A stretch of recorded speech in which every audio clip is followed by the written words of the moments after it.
खालसा वाहिगुरु जी की फतेह। गुरु नानक ਦੀ ਇਸ ਫੁਲਵਾੜੀ ਦੇ ਵਿੱਚ ਸਾਰੀ ਸੰਗਤ ਨੂੰ ਜੀ ਆਇਆਂ ਨੂੰ ਔਰ ਵੈਲਕਮ।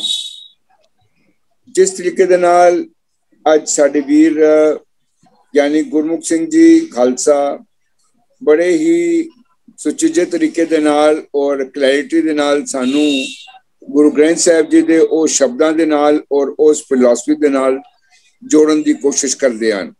ਅੱਜ ਵੀ ਸਾਡੇ ਨਾਲ ਸਾਡੇ ਵੀਰ ਗਿਆਨੀ ਗੁਰਮੁਖ ਸਿੰਘ ਜੀ ਖਾਲਸਾ ਸਾਡੇ ਨਾਲ ਸਾਂਝ ਕਰਨਗੇ। ਉਹਨਾਂ ਨੂੰ ਜੀ ਆਇਆਂ ਨੂੰ ਔਰ ਉਹਨਾਂ ਨੂੰ ਬੇਨਤੀ ਹੈ ਕਿ ਅੱਜ ਦੀ ਕਲਾਸ ਨੂੰ ਅੱਗੇ ਲੈਣ ਔਰ welcome to him and now over to you Giani Gurmukh Singh ji Khalsa ਜੀ।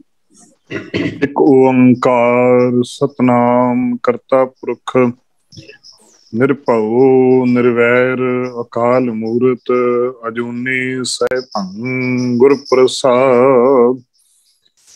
ਬਲਿਹਾਰੀ ਗੁਰ ਆਪਣੇ ਦਿਹਾੜੀ ਸਦਵਾਰ ਜਿਨ ਮਾਨਸ ਤੇ ਦੇਵਤੇ ਕੀਏ ਕਰਤਨਾ ਲਾਗੀ ਵਾਰ। ਜੇ ਸੋ ਚੰਦਾ ਉਗਵੈ ਸੂਰਜ ਚੜ੍ਹੇ ਹਜ਼ਾਰ ਇਤੇ ਚਾਨਣ ਹੁੰਦਿਆਂ ਗੁਰ ਬਿਨ ਘੋਰ ਅੰਧਾਰ। ਬਾਣੀ ਗੁਰੂ ਗੁਰੂ ਹੈ ਬਾਣੀ ਵਿੱਚ ਬਾਣੀ ਅੰਮ੍ਰਿਤ ਸਾਰੇ। ਗੁਰਬਾਣੀ ਕਹੈ ਸੇਵਕ ਜਨ ਮਾਨੈ ਪ੍ਰਤੱਖ ਗੁਰੂ ਨਿਸਤਾਰੇ। ਜੁਗ ਜੁਗ ਅਟਲ ਚਵਰ ਛਤਰ ਤਖਤ ਦੇ ਮਾਲਿਕ ਰਾਜਾ ਨਾ ਰਾਜ ਭਾਨਾ ਨਾ ਭਾਨ ਦੇਵਾ ਨਾ ਦੇਵ ਮਹਾਨ ਸਤਿਗੁਰੂ ਸ਼੍ਰੀ ਗੁਰੂ ਗ੍ਰੰਥ ਸਾਹਿਬ ਜੀ ਦੀ ਪਾਵਨ ਪਵਿੱਤਰ ਵਿਚਾਰਧਾਰਾ ਨਾਲ ਜੁੜ ਰਹੇ ਗੁਰਸਿੱਖ ਪਿਆਰ ਵਾਲਿਓ, ਸਤਿਗੁਰਾਂ ਦੀ ਰਹਿਮਤ ਦੇ ਸਦਕਾ ਜ਼ਿੰਦਗੀ ਦੀਆਂ ਅਨਮੋਲਕ ਘੜੀਆਂ ਨੂੰ ਹੋਰ ਵੀ ਅਨਮੋਲਕ ਬਣਾਉਣ ਵਾਸਤੇ ਸਤ ਸੰਗਤ ਰੂਪੀ ਸਾਧ ਸੰਗਤ ਦੇ ਵਿੱਚ ਜੁੜ ਬੈਠਣਾ ਕਰ ਰਹੇ ਹੋ। ਵਿਚਾਰਾਂ ਦੀ ਸਾਂਝ ਪਾਉਣ ਤੋਂ ਪਹਿਲਾਂ ਸਤਿਗੁਰਾਂ ਦੇ ਚਰਨਾਂ ਕਮਲਾਂ 'ਚ ਹਾਜ਼ਰੀ ਲਵਾਉਂਦਿਆਂ ਹੋਇਆਂ ਗੁਰ ਫਤਿਹ ਪ੍ਰਵਾਨ ਕਰਨਾ ਕਰੋ ਜੀ। ਵਾਹਿਗੁਰੂ ਜੀ ਕਾ ਖਾਲਸਾ ਵਾਹਿਗੁਰੂ ਜੀ ਕੀ ਫਤਿਹ। ਅੱਜ ਦਾ ਜੋ ਵਿਸ਼ਾ ਹੈ ਉਹ ਹੈ, ਸਟਾਰਟਿੰਗ ਜਿਹੜੀ ਅਸੀਂ ਕਰਨੀ ਹੈ ਉਹ ਹੈ ਹੰਕਾਰ ਤੋਂ। ਸਾਡੇ ਜੀਵਨ ਦੇ ਅੰਦਰ ਆਕਾਸ਼ ਦੀ ਜਿਹੜੀ ਪ੍ਰਕਿਰਤੀ ਹੈ ਉਹ ਉਸ ਤੋਂ ਜਿਹੜਾ ਤੀਸਰੇ ਆਕਾਸ਼ ਤੱਤ ਤੋਂ ਜਿਹੜੀ ਪ੍ਰਕਿਰਤੀ ਤੀਸਰੀ ਪ੍ਰਕਿਰਤੀ ਉਹ ਹੰਕਾਰ ਦੀ ਨਿਕਲਦੀ ਹੈ ਸਾਡੇ ਜੀਵਨ ਦੇ ਅੰਦਰ। ਅਭਿਮਾਨ ਹੰਕਾਰ ਨੂੰ ਅਸੀਂ ਭਾਵਨਾ ਅਹੰਕਾਰਤਾ ਅਭਿਮਾਨ ਖੁਦੀ ਹਉਮੈ ਮਹਾਨ ਕੋਸ਼ ਦੇ ਅੰਦਰ ਜ਼ਿਕਰ ਆਉਂਦੇ ਨੇ। ਇਨਸਾਨ ਦਾ ਆਪਣੀ ਹਸਤੀ ਨੂੰ ਪ੍ਰਮਾਤਮਾ ਤੋਂ ਵੱਖ ਮੰਨ ਕੇ ਆਪਣੇ ਅਤੇ ਪ੍ਰਮਾਤਮਾ ਅੰਦਰ ਵਿੱਥ ਸਮਝਦਾ ਹੈ। ਇਸ ਵਖਰੇਵੇਂ ਨੂੰ ਹੰਕਾਰ ਆਖਿਆ ਜਾਂਦਾ ਹੈ। ਜਦੋਂ ਅਸੀਂ ਪ੍ਰਮਾਤਮਾ ਨੂੰ ਤੇ ਅਸੀਂ ਆਪਣੇ ਵਿੱਚ ਵਿੱਥ ਸਮਝ ਲੈਂਦੇ ਹਾਂ ਨਾ, ਉਸ ਤੋਂ ਦੂਰ ਹੁੰਦੇ ਹਾਂ ਤੇ ਸਾਡੇ ਜੀਵਨ ਦੇ ਅੰਦਰ ਉਸ ਸਮੇਂ ਹੰਕਾਰ ਉਭਰਦਾ ਹੈ। ਹੰਕਾਰ ਇਨਸਾਨ ਆਪਣੇ ਰਾਜ ਧਨ ਮਾਲ ਦੌਲਤ ਚਤੁਰਾਈ ਵਿਦਵਤਾ ਅਤੇ ਆਪਣੇ ਤਨ ਦੀ ਸੁੰਦਰਤਾ ਤੇ ਅਭਿਮਾਨ ਘੁਮੰਡ ਹੰਕਾਰ ਕਰਦਾ ਹੈ। ਹੰਕਾਰੀ ਮਨੁੱਖ ਚੰਗਿਆਂ ਨਾਲ ਵੈਰ ਕਰਦਾ ਹੈ ਤੇ ਮਾੜੇ ਨਾਲ ਦੋਸਤੀ ਕਰਦਾ ਹੈ। ਹੰਕਾਰੀ ਮਨੁੱਖ ਜਦੋਂ ਆਪਣੇ ਤੋਂ ਨੀਵੇਂ ਨੂੰ ਦੇਖਦਾ ਹੈ ਤੇ ਮਨ ਦੇ ਅੰਦਰ ਬੜੀ ਖੁਸ਼ੀ ਪੈਦਾ ਹੁੰਦੀ ਹੈ, ਲੇਕਿਨ ਜਦੋਂ ਆਪਣੇ ਤੋਂ ਉੱਚੇ ਨੂੰ ਦੇਖਦਾ ਹੈ ਤੇ ਮਨ ਦੇ ਅੰਦਰ ਬੜੀ ਈਰਖਾ ਜਾਗਦੀ ਹੈ। ਜਦੋਂ ਹੰਕਾਰੀ ਮਨੁੱਖ ਦੇ ਅੰਦਰ ਇਹ ਬਿਰਤੀ ਬਣਦੀ ਹੈ। ਦੇਖੋ, ਕੋਈ ਇਨਸਾਨ ਹੰਕਾਰੀ ਜਾਂ ਪਾਪੀ ਇਨਸਾਨ ਨਹੀਂ ਹੈ। ਜਦੋਂ ਇਹ ਸਮੇਂ ਦੀ ਬਿਰਤੀ ਬਣਦੀ ਹੈ, ਸਮੇਂ ਦੇ ਵਿੱਚ ਜਦੋਂ ਮਾਨਸਿਕ ਤੌਰ ਦੇ ਉੱਤੇ ਉਤਰਾਅ ਚੜਾਅ ਆਉਂਦੇ ਨੇ, ਉਸ ਸਮੇਂ ਇਹ ਹੰਕਾਰੀ ਬਿਰਤੀ ਬਣ ਆਉਂਦੀ ਹੈ ਤੇ ਵੱਡੇ ਵੱਡੇ ਹੰਕਾਰੀ ਮਨੁੱਖ ਵੀ ਹੰਕਾਰ ਦੇ ਵਿੱਚ ਆਣ ਕੇ ਗਰਕ ਹੋ ਜਾਂਦੇ ਨੇ। ਸੁਖੀ ਬਸੈ ਮਸਕੀਨੀਆਂ ਆਪ ਨਿਵਾਰ ਤਲੇ ਬੜੇ ਬੜੇ ਅਹੰਕਾਰੀਆਂ ਨਾਨਕ ਗਰਭ ਗਲੇ। ਦੇਖੋ, ਅਸੀਂ ਗੁਰ ਇਤਿਹਾਸ ਗੁਰਬਾਣੀ ਜਦੋਂ ਅਸੀਂ ਝਾਤ ਮਾਰਦੇ ਹਾਂ, ਜਿੰਨੇ ਵੀ ਹੰਕਾਰੀ ਹੋਏ, ਚਾਹੇ ਉਹ ਹਰਨਾਕਸ਼ ਹੋਇਆ, ਚਾਹੇ ਰਾਜਾ ਰਾਵਣ ਹੋਇਆ, ਚਾਹੇ ਕੋਈ ਵੀ ਹੋਏ, ਜਿਨ੍ਹਾਂ ਨੇ ਮਨ ਦੇ ਅੰਦਰ ਅਭਿਮਾਨ ਧਾਰਨ ਕੀਤਾ, ਹੰਕਾਰ ਧਾਰਨ ਕੀਤਾ, ਉਹ ਉਸਦੇ ਜੀਵਨ ਦੇ ਅੰਦਰ ਉਹ ਰਹਿ ਨਹੀਂ ਪਾਏ। ਲੇਕਿਨ ਜਿਨ੍ਹਾਂ ਦੇ ਜੀਵਨ 'ਚ ਨਿਮਾਨਤਾ ਸੀ, ਚਾਹੇ ਉਹ ਭਗਤ ਪ੍ਰਹਿਲਾਦ ਸੀ, ਉਹਨਾਂ ਨੇ ਉਸ ਜੀਵਨ ਦੇ ਵਿੱਚ ਪਰਮਾਤਮਾ ਦੀ ਪ੍ਰਾਪਤੀ ਕਰ ਲਈ। ਜਦੋਂ ਅਸੀਂ ਹਉਮੈ ਦੀ ਗੱਲ ਕਰਦੇ ਹਾਂ ਤੇ ਸਾਡੇ ਮਨ 'ਚ ਪ੍ਰਸ਼ਨ ਉੱਠਦਾ ਹੈ ਕਿ ਜੀਵ ਦਾ ਇਹ ਅੱਡਰੀ ਹਸਤੀ ਵਾਲਾ ਭਰਮ ਕਿੱਥੋਂ ਪੈਦਾ ਹੁੰਦਾ ਹੈ। ਅਸੀਂ ਜਦੋਂ ਗੁਰਬਾਣੀ ਨੂੰ ਪੜ੍ਹਦੇ ਹਾਂ, ਸਾਨੂੰ ਪਤਾ ਲੱਗਦਾ ਹੈ ਕਿ ਹਰੇਕ ਜੀਵ ਦੇ ਵਿੱਚ ਪ੍ਰਮਾਤਮਾ ਹੈ। ਹਰ ਹਿਰਦੇ ਦੇ ਵਿੱਚ ਘਟ ਘਟ ਮੈਂ ਹਰ ਜੂ ਬਸੈ ਸੰਤਨ ਕਹਿਓ ਪੁਕਾਰ, ਹਰੇਕ ਹਿਰਦੇ ਦੇ ਵਿੱਚ ਪ੍ਰਮਾਤਮਾ ਹੈ। ਪ੍ਰਮਾਤਮਾ ਤੋਂ ਬਗੈਰ ਬਾਹਰ ਕੋਈ ਵੀ ਨਹੀਂ ਹੈ। ਲੇਕਿਨ ਕਿਹੜੀ ਚੀਜ਼ ਹੈ, ਕਿੱਥੋਂ ਪਤਾ ਲੱਗਦਾ ਹੈ ਕਿ ਹੰਕਾਰ ਪ੍ਰਮਾਤਮਾ ਦੇ ਨਾਲੋਂ ਅੱਡਰੀ ਹਸਤੀ ਅਸੀਂ ਕਿਉਂ ਆ? ਹੰਕਾਰ ਉਦੋਂ ਆਉਣਾ ਹੈ ਜਦੋਂ ਅਸੀਂ ਆਪਣੇ ਆਪ ਨੂੰ ਅੱਡਰੀ ਹਸਤੀ ਸਮਝਦੇ ਹਾਂ। ਤੇ ਸੱਚੇ ਪਾਤਸ਼ਾਹ ਗੁਰਬਾਣੀ ਦੇ ਅੰਦਰ ਬਚਨ ਕਰਦੇ, ਧੰਨ ਗੁਰੂ ਅੰਗਦ ਦੇਵ ਜੀ ਮਹਾਰਾਜ ਜੀ ਬਚਨ ਕਰਦੇ ਨੇ, ਹਉਮੈ ਕਿੱਥੋਂ ਉਪਜੈ ਕਿਤ ਸੰਜਮਿ ਜਾਏ।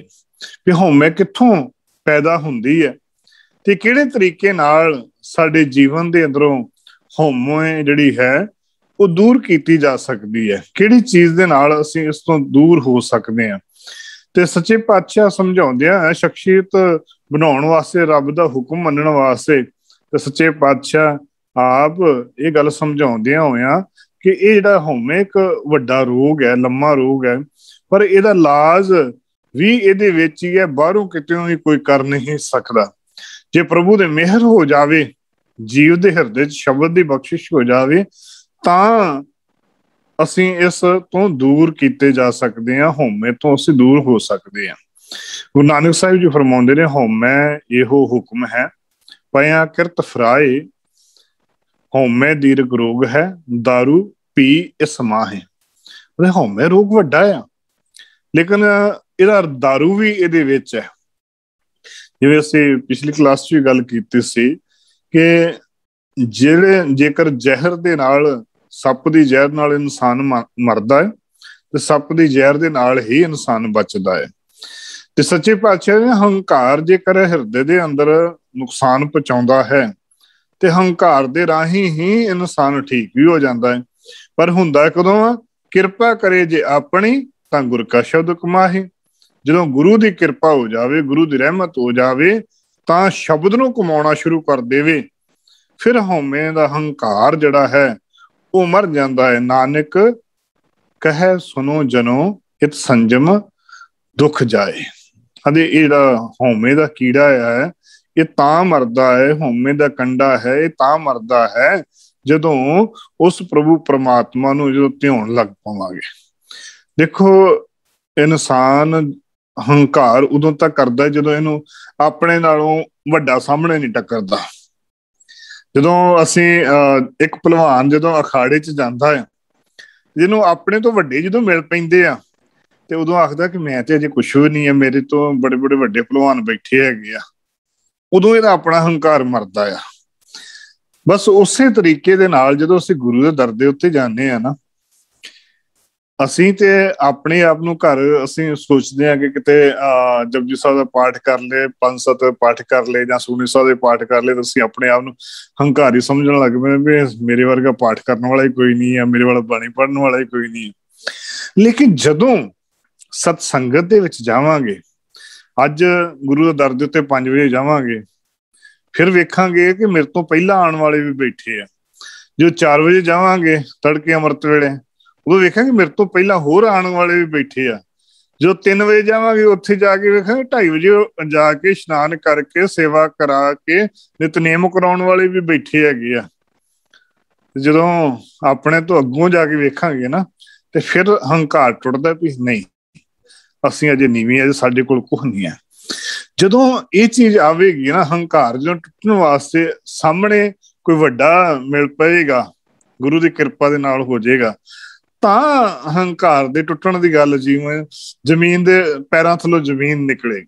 ਜਦੋਂ ਹਰ ਆਪਣੇ ਘਰ 'ਚ ਆਮ ਤੌਰ ਤੇ ਆਪਣੀ ਗਲੀ ਦਾ ਕੁੱਤਾ ਵੀ ਸ਼ੇਰ ਹੁੰਦਾ ਆ, ਉਸੇ ਤਰੀਕੇ ਜਦੋਂ ਆਪਣੇ ਘਰ ਦੇ ਵਿੱਚ ਅਸੀਂ ਝਾਤੀ ਮਾਰ ਕੇ ਦੇਖਦੇ ਹਾਂ ਨਾ ਕਿ ਮੇਰੇ ਵਰਗਾ ਤੇ ਨਾਮ ਜਪਣ ਵਾਲਾ ਕੋਈ ਨਹੀਂ, ਮੇਰੇ ਵਰਗਾ ਗਿਆਨੀ ਕੋਈ ਨਹੀਂ, ਮੇਰੇ ਵਰਗਾ ਮਹਾਂਪੁਰਖ ਹੀ ਕੋਈ ਨਹੀਂ, ਇਨਸਾਨ ਸੋਚੇਗਾ ਵਾਹ ਜੀ ਵਾਹ, ਮੇਰੇ ਵਰਗਾ ਤਾਂ ਕੋਈ ਹੰਕਾਰੀ। ਉਹ ਹੰਕਾਰ ਵੱਧਦਾ ਹੈ, ਅਭਿਮਾਨ ਵੱਧਦਾ ਹੈ। ਲੇਕਿਨ ਜਦੋਂ ਹੁਣ ਉਹੀ ਗੱਲ ਜਦੋਂ ਗੁਰੂ ਨਾਨਕ ਸਾਹਿਬ ਦੀ ਸਿੱਧਾਂ ਦੇ ਨਾਲ ਹੋਈ, ਸਿੱਧ ਆਪਣੇ ਆਪ ਨੂੰ ਬਹੁਤ ਆਖਦੇ ਨੇ ਮੇਰੇ ਵਰਗੇ ਪ੍ਰਮਾਤਮਾ ਨਾਮ ਜਪਣ ਵਾਲੇ ਕੋਈ ਨਹੀਂ, ਅਸੀਂ 84 ਸਿੱਧ ਹਾਂ, ਸਾਡੇ ਵਰਗੇ ਮਹਾਨ ਹਸਤੀਆਂ ਹੀ ਕੋਈ ਨਹੀਂ। ਠੀਕ ਹੈ, ਜਦੋਂ ਮਹਾਨ ਹਸਤੀ ਅੱਗੋਂ ਟੱਕਰ ਗਈ, ਗੁਰੂ ਨਾਨਕ ਸਾਹਿਬ ਟੱਕਰ ਗਏ, ਤੇ ਉਹ ਮੁੜ ਕੇ ਫਿਰ ਹੱਥ ਜੋੜਨੇ ਪੈ ਗਏ ਕਿ ਮਹਾਰਾਜ ਤੁਹਾਡੇ ਵਰਗਾ ਤੇ ਵੱਡਾ ਮਹਾਂਪੁਰਖੀ ਕੋਈ ਨਹੀਂ ਹੈ। ਤੇ ਸਾਹਿਬ ਜਿਹੜਾ ਇਨਸਾਨ ਇਕੱਲਾ ਰਹਿੰਦਾ, ਇਨਸਾਨ ਸੋਚਦਾ ਕਿ ਟਿੱਚ ਦੂਜਿਆਂ ਨੂੰ ਟਿੱਚ ਸਮਝਣਾ ਸ਼ੁਰੂ ਕਰ ਦਿੰਦਾ ਹੈ, ਹੰਕਾਰੀ ਬਿਰਤੀ ਧਾਰਨ ਕਰ ਲੈਂਦਾ ਹੈ। ਲੇਕਿਨ ਜਦੋਂ ਗੁਰਬਾਣੀ ਕੇਵਲ ਰੂਹਾਨੀਅਤ ਦੇ ਖੇਤਰ ਵਿੱਚ ਨਹੀਂ ਬਲਕਿ ਸਾਨੂੰ ਹਰ ਪੱਖ ਦੀ ਅਗਵਾਈ ਦਿੰਦੀ ਹੈ। ਜੇਕਰ ਵਿਚਾਰਦੇ ਹਾਂ ਗੁਰਬਾਣੀ ਦੇ ਜੀਵਨ ਹਰ ਖੇਤਰ ਵਿੱਚ ਜਾਤ ਪਾਤ, ਸੰਸਾਰ ਦੇ ਉਤਪਤੀ, ਮੌਤ, ਵਿਭਚਾਰ, ਤਿਆਗ, ਗ੍ਰਸਥ, ਮੁਕਤੀ, ਧੀਰਜ, ਲਾਲਚ, ਚਾਲ ਚੱਲਣ, ਖਾਣ ਪੀਣ, ਆਲਸ, ਪਖੰਡ, ਮੂਰਤੀ ਪੂਜਾ ਤੇ ਭਾਵ ਕਿ ਹਰੇਕ ਥਾਂ ਦੇ ਉੱਤੇ ਹਉਮੈ ਵਰਗੇ ਮਸਲਿਆਂ ਨੂੰ ਸਾਨੂੰ ਸਿੱਧੇ ਰਸਤੇ ਦੇ ਉੱਤੇ ਗੁਰਬਾਣੀ ਪਾਉਂਦੀ ਹੈ। ਗੁਰਬਾਣੀ ਵਿੱਚ ਹਉਮੈ ਲਈ ਕਈ ਹੋਰ ਸ਼ਬਦ ਆਪ ਜੀ ਨੂੰ ਮਿਲ ਜਾਣਗੇ, ਜਿਵੇਂ ਹੰਕਾਰ, ਅਹੰਕਾਰ, ਅਭਿਮਾਨ, ਗਰਭ ਆਦਿ ਸ਼ਬਦੋਂ ਵਰਤੋਂ ਕੀਤੀ ਗਈ ਹੈ। ਗੁਰਬਾਣੀ ਸਾਨੂੰ ਹਉਮੈ ਦੇ ਨੁਕਸਾਨ ਵੀ ਦੱਸਦੀ ਹੈ ਤੇ ਇਹ ਰੋਗ ਵੀ ਹੈ, ਇਸ ਤੋਂ ਬਚਣ ਵਾਸਤੇ ਪ੍ਰੇਰਨਾ ਵੀ ਦਿੰਦੀ ਹੈ ਤੇ ਹਰ ਥਾਂ ਦੇ ਉੱਤੇ ਸਾਨੂੰ ਸਹੀ ਢੰਗ ਦੇ ਨਾਲ ਸੇਧ ਵੀ ਦਿੰਦੀ ਹੈ ਕਿ ਇਹ ਗੁਰਸਿੱਖੋ ਇਸ ਚੀਜ਼ ਤੋਂ ਬਚਣਾ ਹੈ। ਗੁਰਬਾਣੀ ਅਨੁਸਾਰ ਵਾਹਿਗੁਰੂ ਦੀ ਹਉਮੈ ਵਾਹਿਗੁਰੂ ਨੇ ਆਪ ਪੈਦਾ ਕੀਤੀ ਹੈ ਤੇ ਹਰੇਕ ਨੂੰ ਚੰਬੜੀ ਹੋਈ ਹੈ। ਅਸੀਂ ਧਨ, ਜਵਾਨੀ, ਪਦਵੀ, ਕੁੱਲ, ਸੰਪਤਾ ਆਦਿ ਕਰਕੇ ਹੰਕਾਰ ਕਰਦੇ ਹਾਂ। ਮਨੁੱਖ ਦੀਆਂ 5 ਮੁੱਢਲੀਆਂ ਰੁਚੀਆਂ ਕਾਮ, ਕ੍ਰੋਧ, ਲੋਭ, ਮੋਹ, ਹੰਕਾਰ ਹੈ। ਇਹਨਾਂ ਵਿੱਚੋਂ ਹਉਮੈ ਸਭ ਤੋਂ ਖਤਰਨਾਕ ਹੈ। ਜਿਵੇਂ ਅੱਗੇ ਵੀ ਕਈ ਵਾਰੀ ਬੇਨਤੀ ਕੀਤੀ ਹੈ ਕਿ ਅਸਲ ਦੇ ਵਿੱਚ ਸੰਗਤ ਦੇ ਵਿੱਚ ਜਾ ਕੇ ਸਾਨੂੰ 5 ਵਿਕਾਰਾਂ ਚੋਂ 4 ਵਿਕਾਰ ਜਿਹੜੇ ਨੇ ਉਹ ਪਾਉਂਦੇ ਨਹੀਂ। ਅਸੀਂ ਸੰਗਤ ਦੇ ਵਿੱਚ ਬੈਠੇ ਹੋਈਏ ਨਾ, ਚਾਹੇ ਕੀਰਤਨ ਸੁਣਦੇ ਹੋਈਏ ਜਾਂ ਕੀਰਤਨ ਕਰਦੇ ਹੋਈਏ, ਕਥਾ ਕਰਦੇ ਹੋਈਏ ਜਾਂ ਸੁਣਦੇ ਹੋਈਏ, ਉਸ ਸਮੇਂ ਕਾਮ, ਕ੍ਰੋਧ, ਲੋਭ, ਮੋਹ ਇਹ 4 ਵਿਕਾਰ ਜ਼ਿਆਦਾ ਸਾਡੇ ਉੱਤੇ ਪ੍ਰਭਾਵ ਨਹੀਂ ਪਾਉਂਦੇ। ਲੇਕਿਨ ਹੰਕਾਰ ਇੱਕ ਐਸਾ ਵਿਕਾਰ ਹੈ, ਜੇ ਅਸੀਂ ਬਾਣੀ ਪੜ੍ਹਦੇ ਹਾਂ ਤਾਂ ਹੰਕਾਰ ਆਉਂਦਾ, ਸੇਵਾ ਕਰਦੇ ਤਾਂ ਹੰਕਾਰ ਆਉਂਦਾ, ਸਿਮਰਨ ਕਰਦੇ ਤਾਂ ਹੰਕਾਰ ਆਉਂਦਾ। ਜੇ ਅਸੀਂ ਗੁਰੂ ਮਹਾਰਾਜ ਦੇ ਲਾਗੇ ਬਹਿ ਕੇ ਸੇਵਾ ਕਰਦੇ ਹਾਂ, ਚੌਰ ਸਾਹਿਬ ਦੀ ਸੇਵਾ ਕਰਦੇ ਹਾਂ ਜਾਂ ਕੋਈ ਵੀ ਸੇਵਾ ਕਰਦੇ ਹਾਂ, ਤੇ ਅਸੀਂ ਇਹ ਸੋਚਦੇ ਹਾਂ ਕਿ ਸਾਡੇ ਵੱਲ ਜਿੰਨੀ ਦੇਰ ਤੱਕ 2-4 ਜਾਣੇ ਵੇਖ ਨਾ ਲੈਣ ਉਨੀ ਦੇਰ ਤੱਕ ਸਾਡਾ ਜਿਹੜਾ ਹੰਕਾਰ ਉਹ ਸੈਟੀਸਫਾਈ ਨਹੀਂ ਹੁੰਦਾ। ਸਾਡੇ ਮਨ ਦੇ ਅੰਦਰ ਉਹ ਅਭਿਮਾਨ ਉਸੇ ਤਰੀਕੇ ਨਾਲ ਪ੍ਰਬਲ ਰਹਿੰਦਾ ਹੈ। ਲੇਕਿਨ ਜਦੋਂ ਹੰਕਾਰ ਟੁੱਟੇਗਾ ਫਿਰ ਦਿਖਾਵੇ ਦੀ ਗੱਲ ਨਹੀਂ ਰਹਿ ਜਾਏਗੀ, ਫਿਰ ਉੱਥੇ ਰਿਸ਼ਤੇਦਾਰੀ ਜਾਂ ਅਭਿਮਾਨ ਦੀ ਕਿਸੇ ਪ੍ਰਕਾਰ ਦੀ ਗੱਲ ਨਹੀਂ ਰਹਿ ਜਾਵੇਗੀ। ਹੁਣ ਦੇਖੋ ਸਾਡਾ ਇਸ ਇਤਿਹਾਸ ਗੁਰਬਾਣੀ ਸਾਨੂੰ ਨਾਲ ਹਰੇਕ ਗੱਲ ਦੀ ਸੇਧ ਦਿੰਦੀ ਹੈ। ਧੰਨ ਗੁਰੂ ਅਮਰਦਾਸ ਜੀ ਮਹਾਰਾਜ ਜੀ ਰਿਸ਼ਤੇਦਾਰੀ ਵਿੱਚ ਗੁਰੂ ਅੰਗਦ ਦੇਵ ਜੀ ਤੇ ਕੁੜਮ ਲੱਗਦੇ ਸੀ। ਹੈ ਵੀ ਗੁਰੂ ਅਮਰਦਾਸ ਜੀ ਗੁਰੂ ਅੰਗਦ ਦੇਵ ਜੀ ਨਾਲ ਵੱਡੇ ਸੀ, ਲੇਕਿਨ ਫਿਰ ਵੀ ਉਹਨਾਂ ਨੇ ਇੰਨੀ ਸੇਵਾ ਕੀਤੀ, ਇੰਨੀ ਘਾਲ ਕਮਾਈ ਕੀਤੀ ਕਿ ਉਹਨਾਂ ਦੀ ਇੰਨੀ ਕੁ ਬਖਸ਼ਿਸ਼ ਹੋਈ ਕਿ ਇੰਨੀ ਨਿਮਾਣਤਾ ਦੇ ਨਾਲ ਉਹਨਾਂ ਨੇ ਸੇਵਾ ਕੀਤੀ ਕਿ 12 ਸਾਲ ਸੇਵਾ ਕਰਦਿਆਂ ਹੇ ਨਿਮਾਣਿਆਂ ਦੇ ਮਾਣ, ਨੇ ਤਾਣੇ ਦੇ ਤਾਣ, ਨੇ ਓਟਿਆਂ ਦੀ ਓੜ, ਨੇ ਧਿਰਿਆਂ ਦੀ ਧਿਰ, ਨੇ ਗੱਤਿਆਂ ਦੀ ਗੱਤ, ਨੇ ਪੱਤਿਆਂ ਦੀ ਪੱਤ। ਸੱਚੇ ਪਾਤਸ਼ਾਹ ਨੇ ਇਹ ਇੱਕ ਬਖਸ਼ਿਸ਼ ਇੱਕ ਸਾਲ ਦੇ ਵਿੱਚ ਸੇਵਾ ਕਰਨ ਤੋਂ ਬਾਅਦ ਮਿਲੀ। ਇੱਕ ਜੱਸਾ ਸਿੰਘ ਆਹਲੂਵਾਲੀਆ ਦੀ ਬੜੀ ਸੋਹਣੀ ਜਿਹੀ ਘਟਨਾ ਆਉਂਦੀ ਹੈ। ਅਸਲ ਦੇ ਵਿੱਚ ਦਿੱਲੀ ਰਹਿਣ ਕਰਕੇ ਮਾਤਾ ਸੁੰਦਰੀ ਜੀ ਦੇ ਕੋਲ ਰਹੇ ਸੀ ਤੇ ਇਹਨਾਂ ਨੇ ਬਾਅਦ ਦੇ ਵਿੱਚ ਇਹਨਾਂ ਨੂੰ ਭੇਜ ਦਿੱਤਾ ਸੀ ਇੱਥੇ। ਉਹਨਾਂ ਦੀ ਬੋਲੀ 'ਚ ਹਿੰਦੀ ਥੋੜਾ ਬੋਲਦੇ ਸੀ ਤੇ ਆਣ ਕੇ ਜੱਸਾ ਸਿੰਘ ਆਹਲੂਵਾਲੀਆ ਉਦੋਂ ਅਜੇ ਇਹਨੇ ਛੋਟੀ ਉਮਰ 'ਚ ਸੀ ਤੇ ਉਹਨਾਂ ਦੇ ਮਾਤਾ ਪਿਤਾ ਚੜ੍ਹਾਈ ਕਰ ਗਏ ਸੀ ਤੇ ਮਾਤਾ ਜੀ ਹੁਣਾਂ ਨੇ ਇਹਨਾਂ ਨੂੰ ਪਾਲਿਆ ਸੀ, ਵੱਡਿਆਂ ਕੀਤਾ ਸੀ ਤੇ ਇਹਨਾਂ ਨਵਾਬ ਕਪੂਰ ਸਿੰਘ ਦੇ ਕੋਲ ਇਹਨਾਂ ਨੂੰ ਛੱਡ ਦਿੱਤਾ ਕਿ ਤੁਸੀਂ ਸੰਗਤ ਦੇ ਵਿੱਚ ਸੇਵਾ ਕਰੋਗੇ ਤੇ ਵੱਡੀ ਲਿਆਕਤ ਹਾਸਲ ਕਰੋਗੇ।